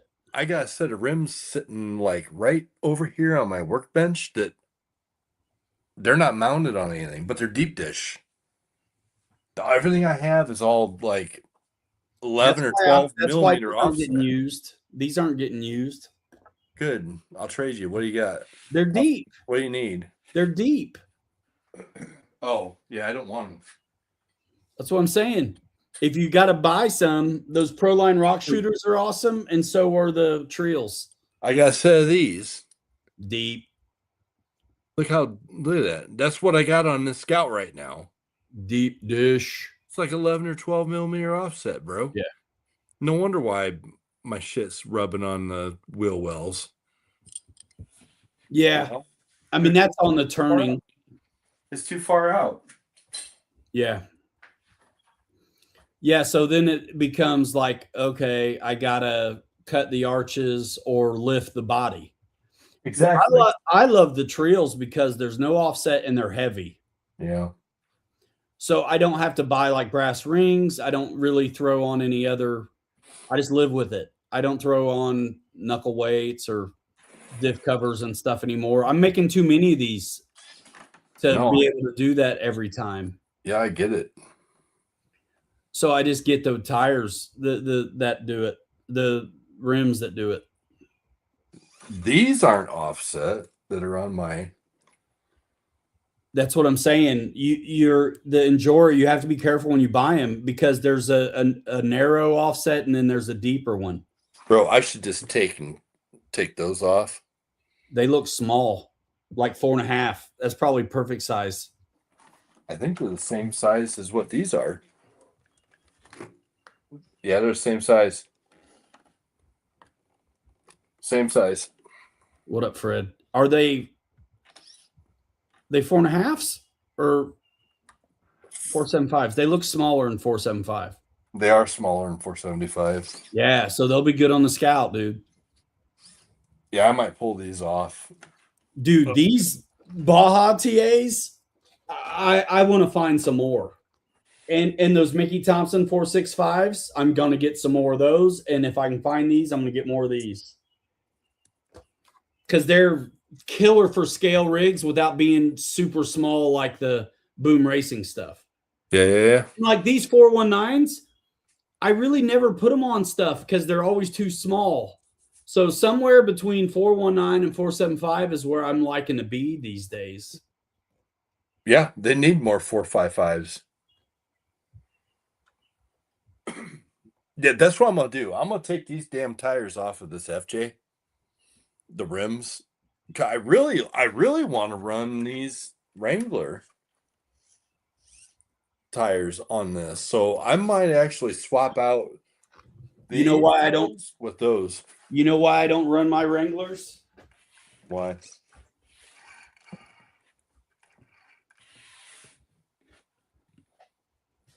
Because they're on deep dish. Oh. That is the first set of beadlock tires, not the rims, but these wheels are the Yep. first set I ever had. This is what my Phoenix used to ride on. Okay. These right here. Well, there's nothing wrong with deep dish. Sometimes.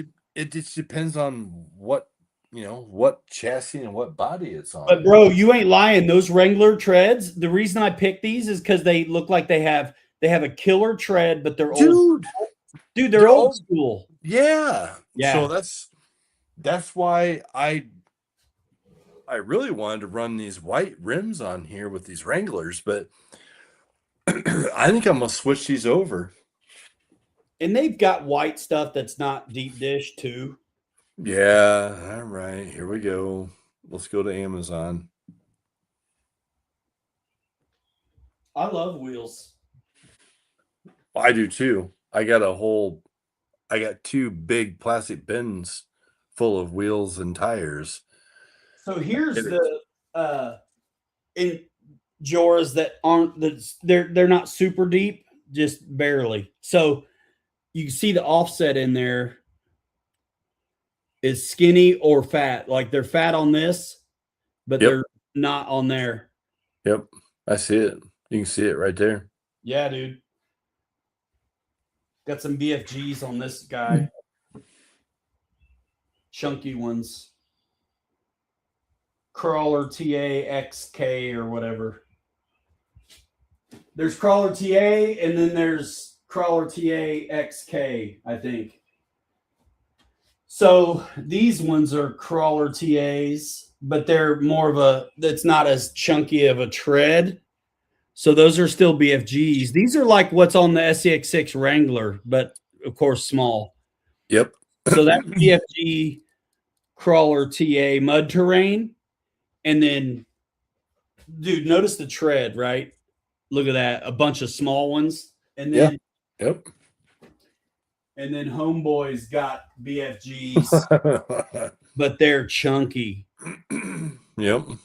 Chunkier. Crawler TA Heck yeah.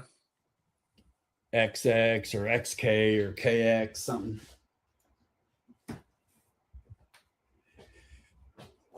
Man,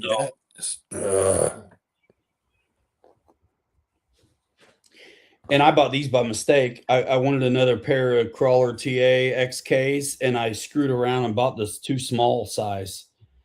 I got a whole brand new set of these this size I didn't mean to buy. If anybody needs some 419s. They're good for like the F250 though, brother. But not deep dish. Well, you better hang on to them then if that's the case. Yeah, but I got two whole sets. And I got Patagonia 419s as well. So I mean, I'm kind of good on the little ones. Yep, you are. And you know what? Like I said, I've got like 3 sets of those Boom Racing. I think those would be killer on the F250. I was actually thinking about putting them on this, but I'm like, they're too small. Too small. I got Hyrax once, and then I realized they didn't exist in real life, and I threw them in the garbage trash. Right. Yep. All right. Well, I guess I need to figure out what I'm going to do here with rims. So, Right on. I guess I'm going to go see if they save me any dinner. go get after it because I'm going to go find something to eat too because, man, I haven't eaten nothing tonight yet. So that's what I'm going to do. Let's go. Let's go. All right, y'all. We're leaving. Go watch Harley and Matt. They got the president for A-Main over there.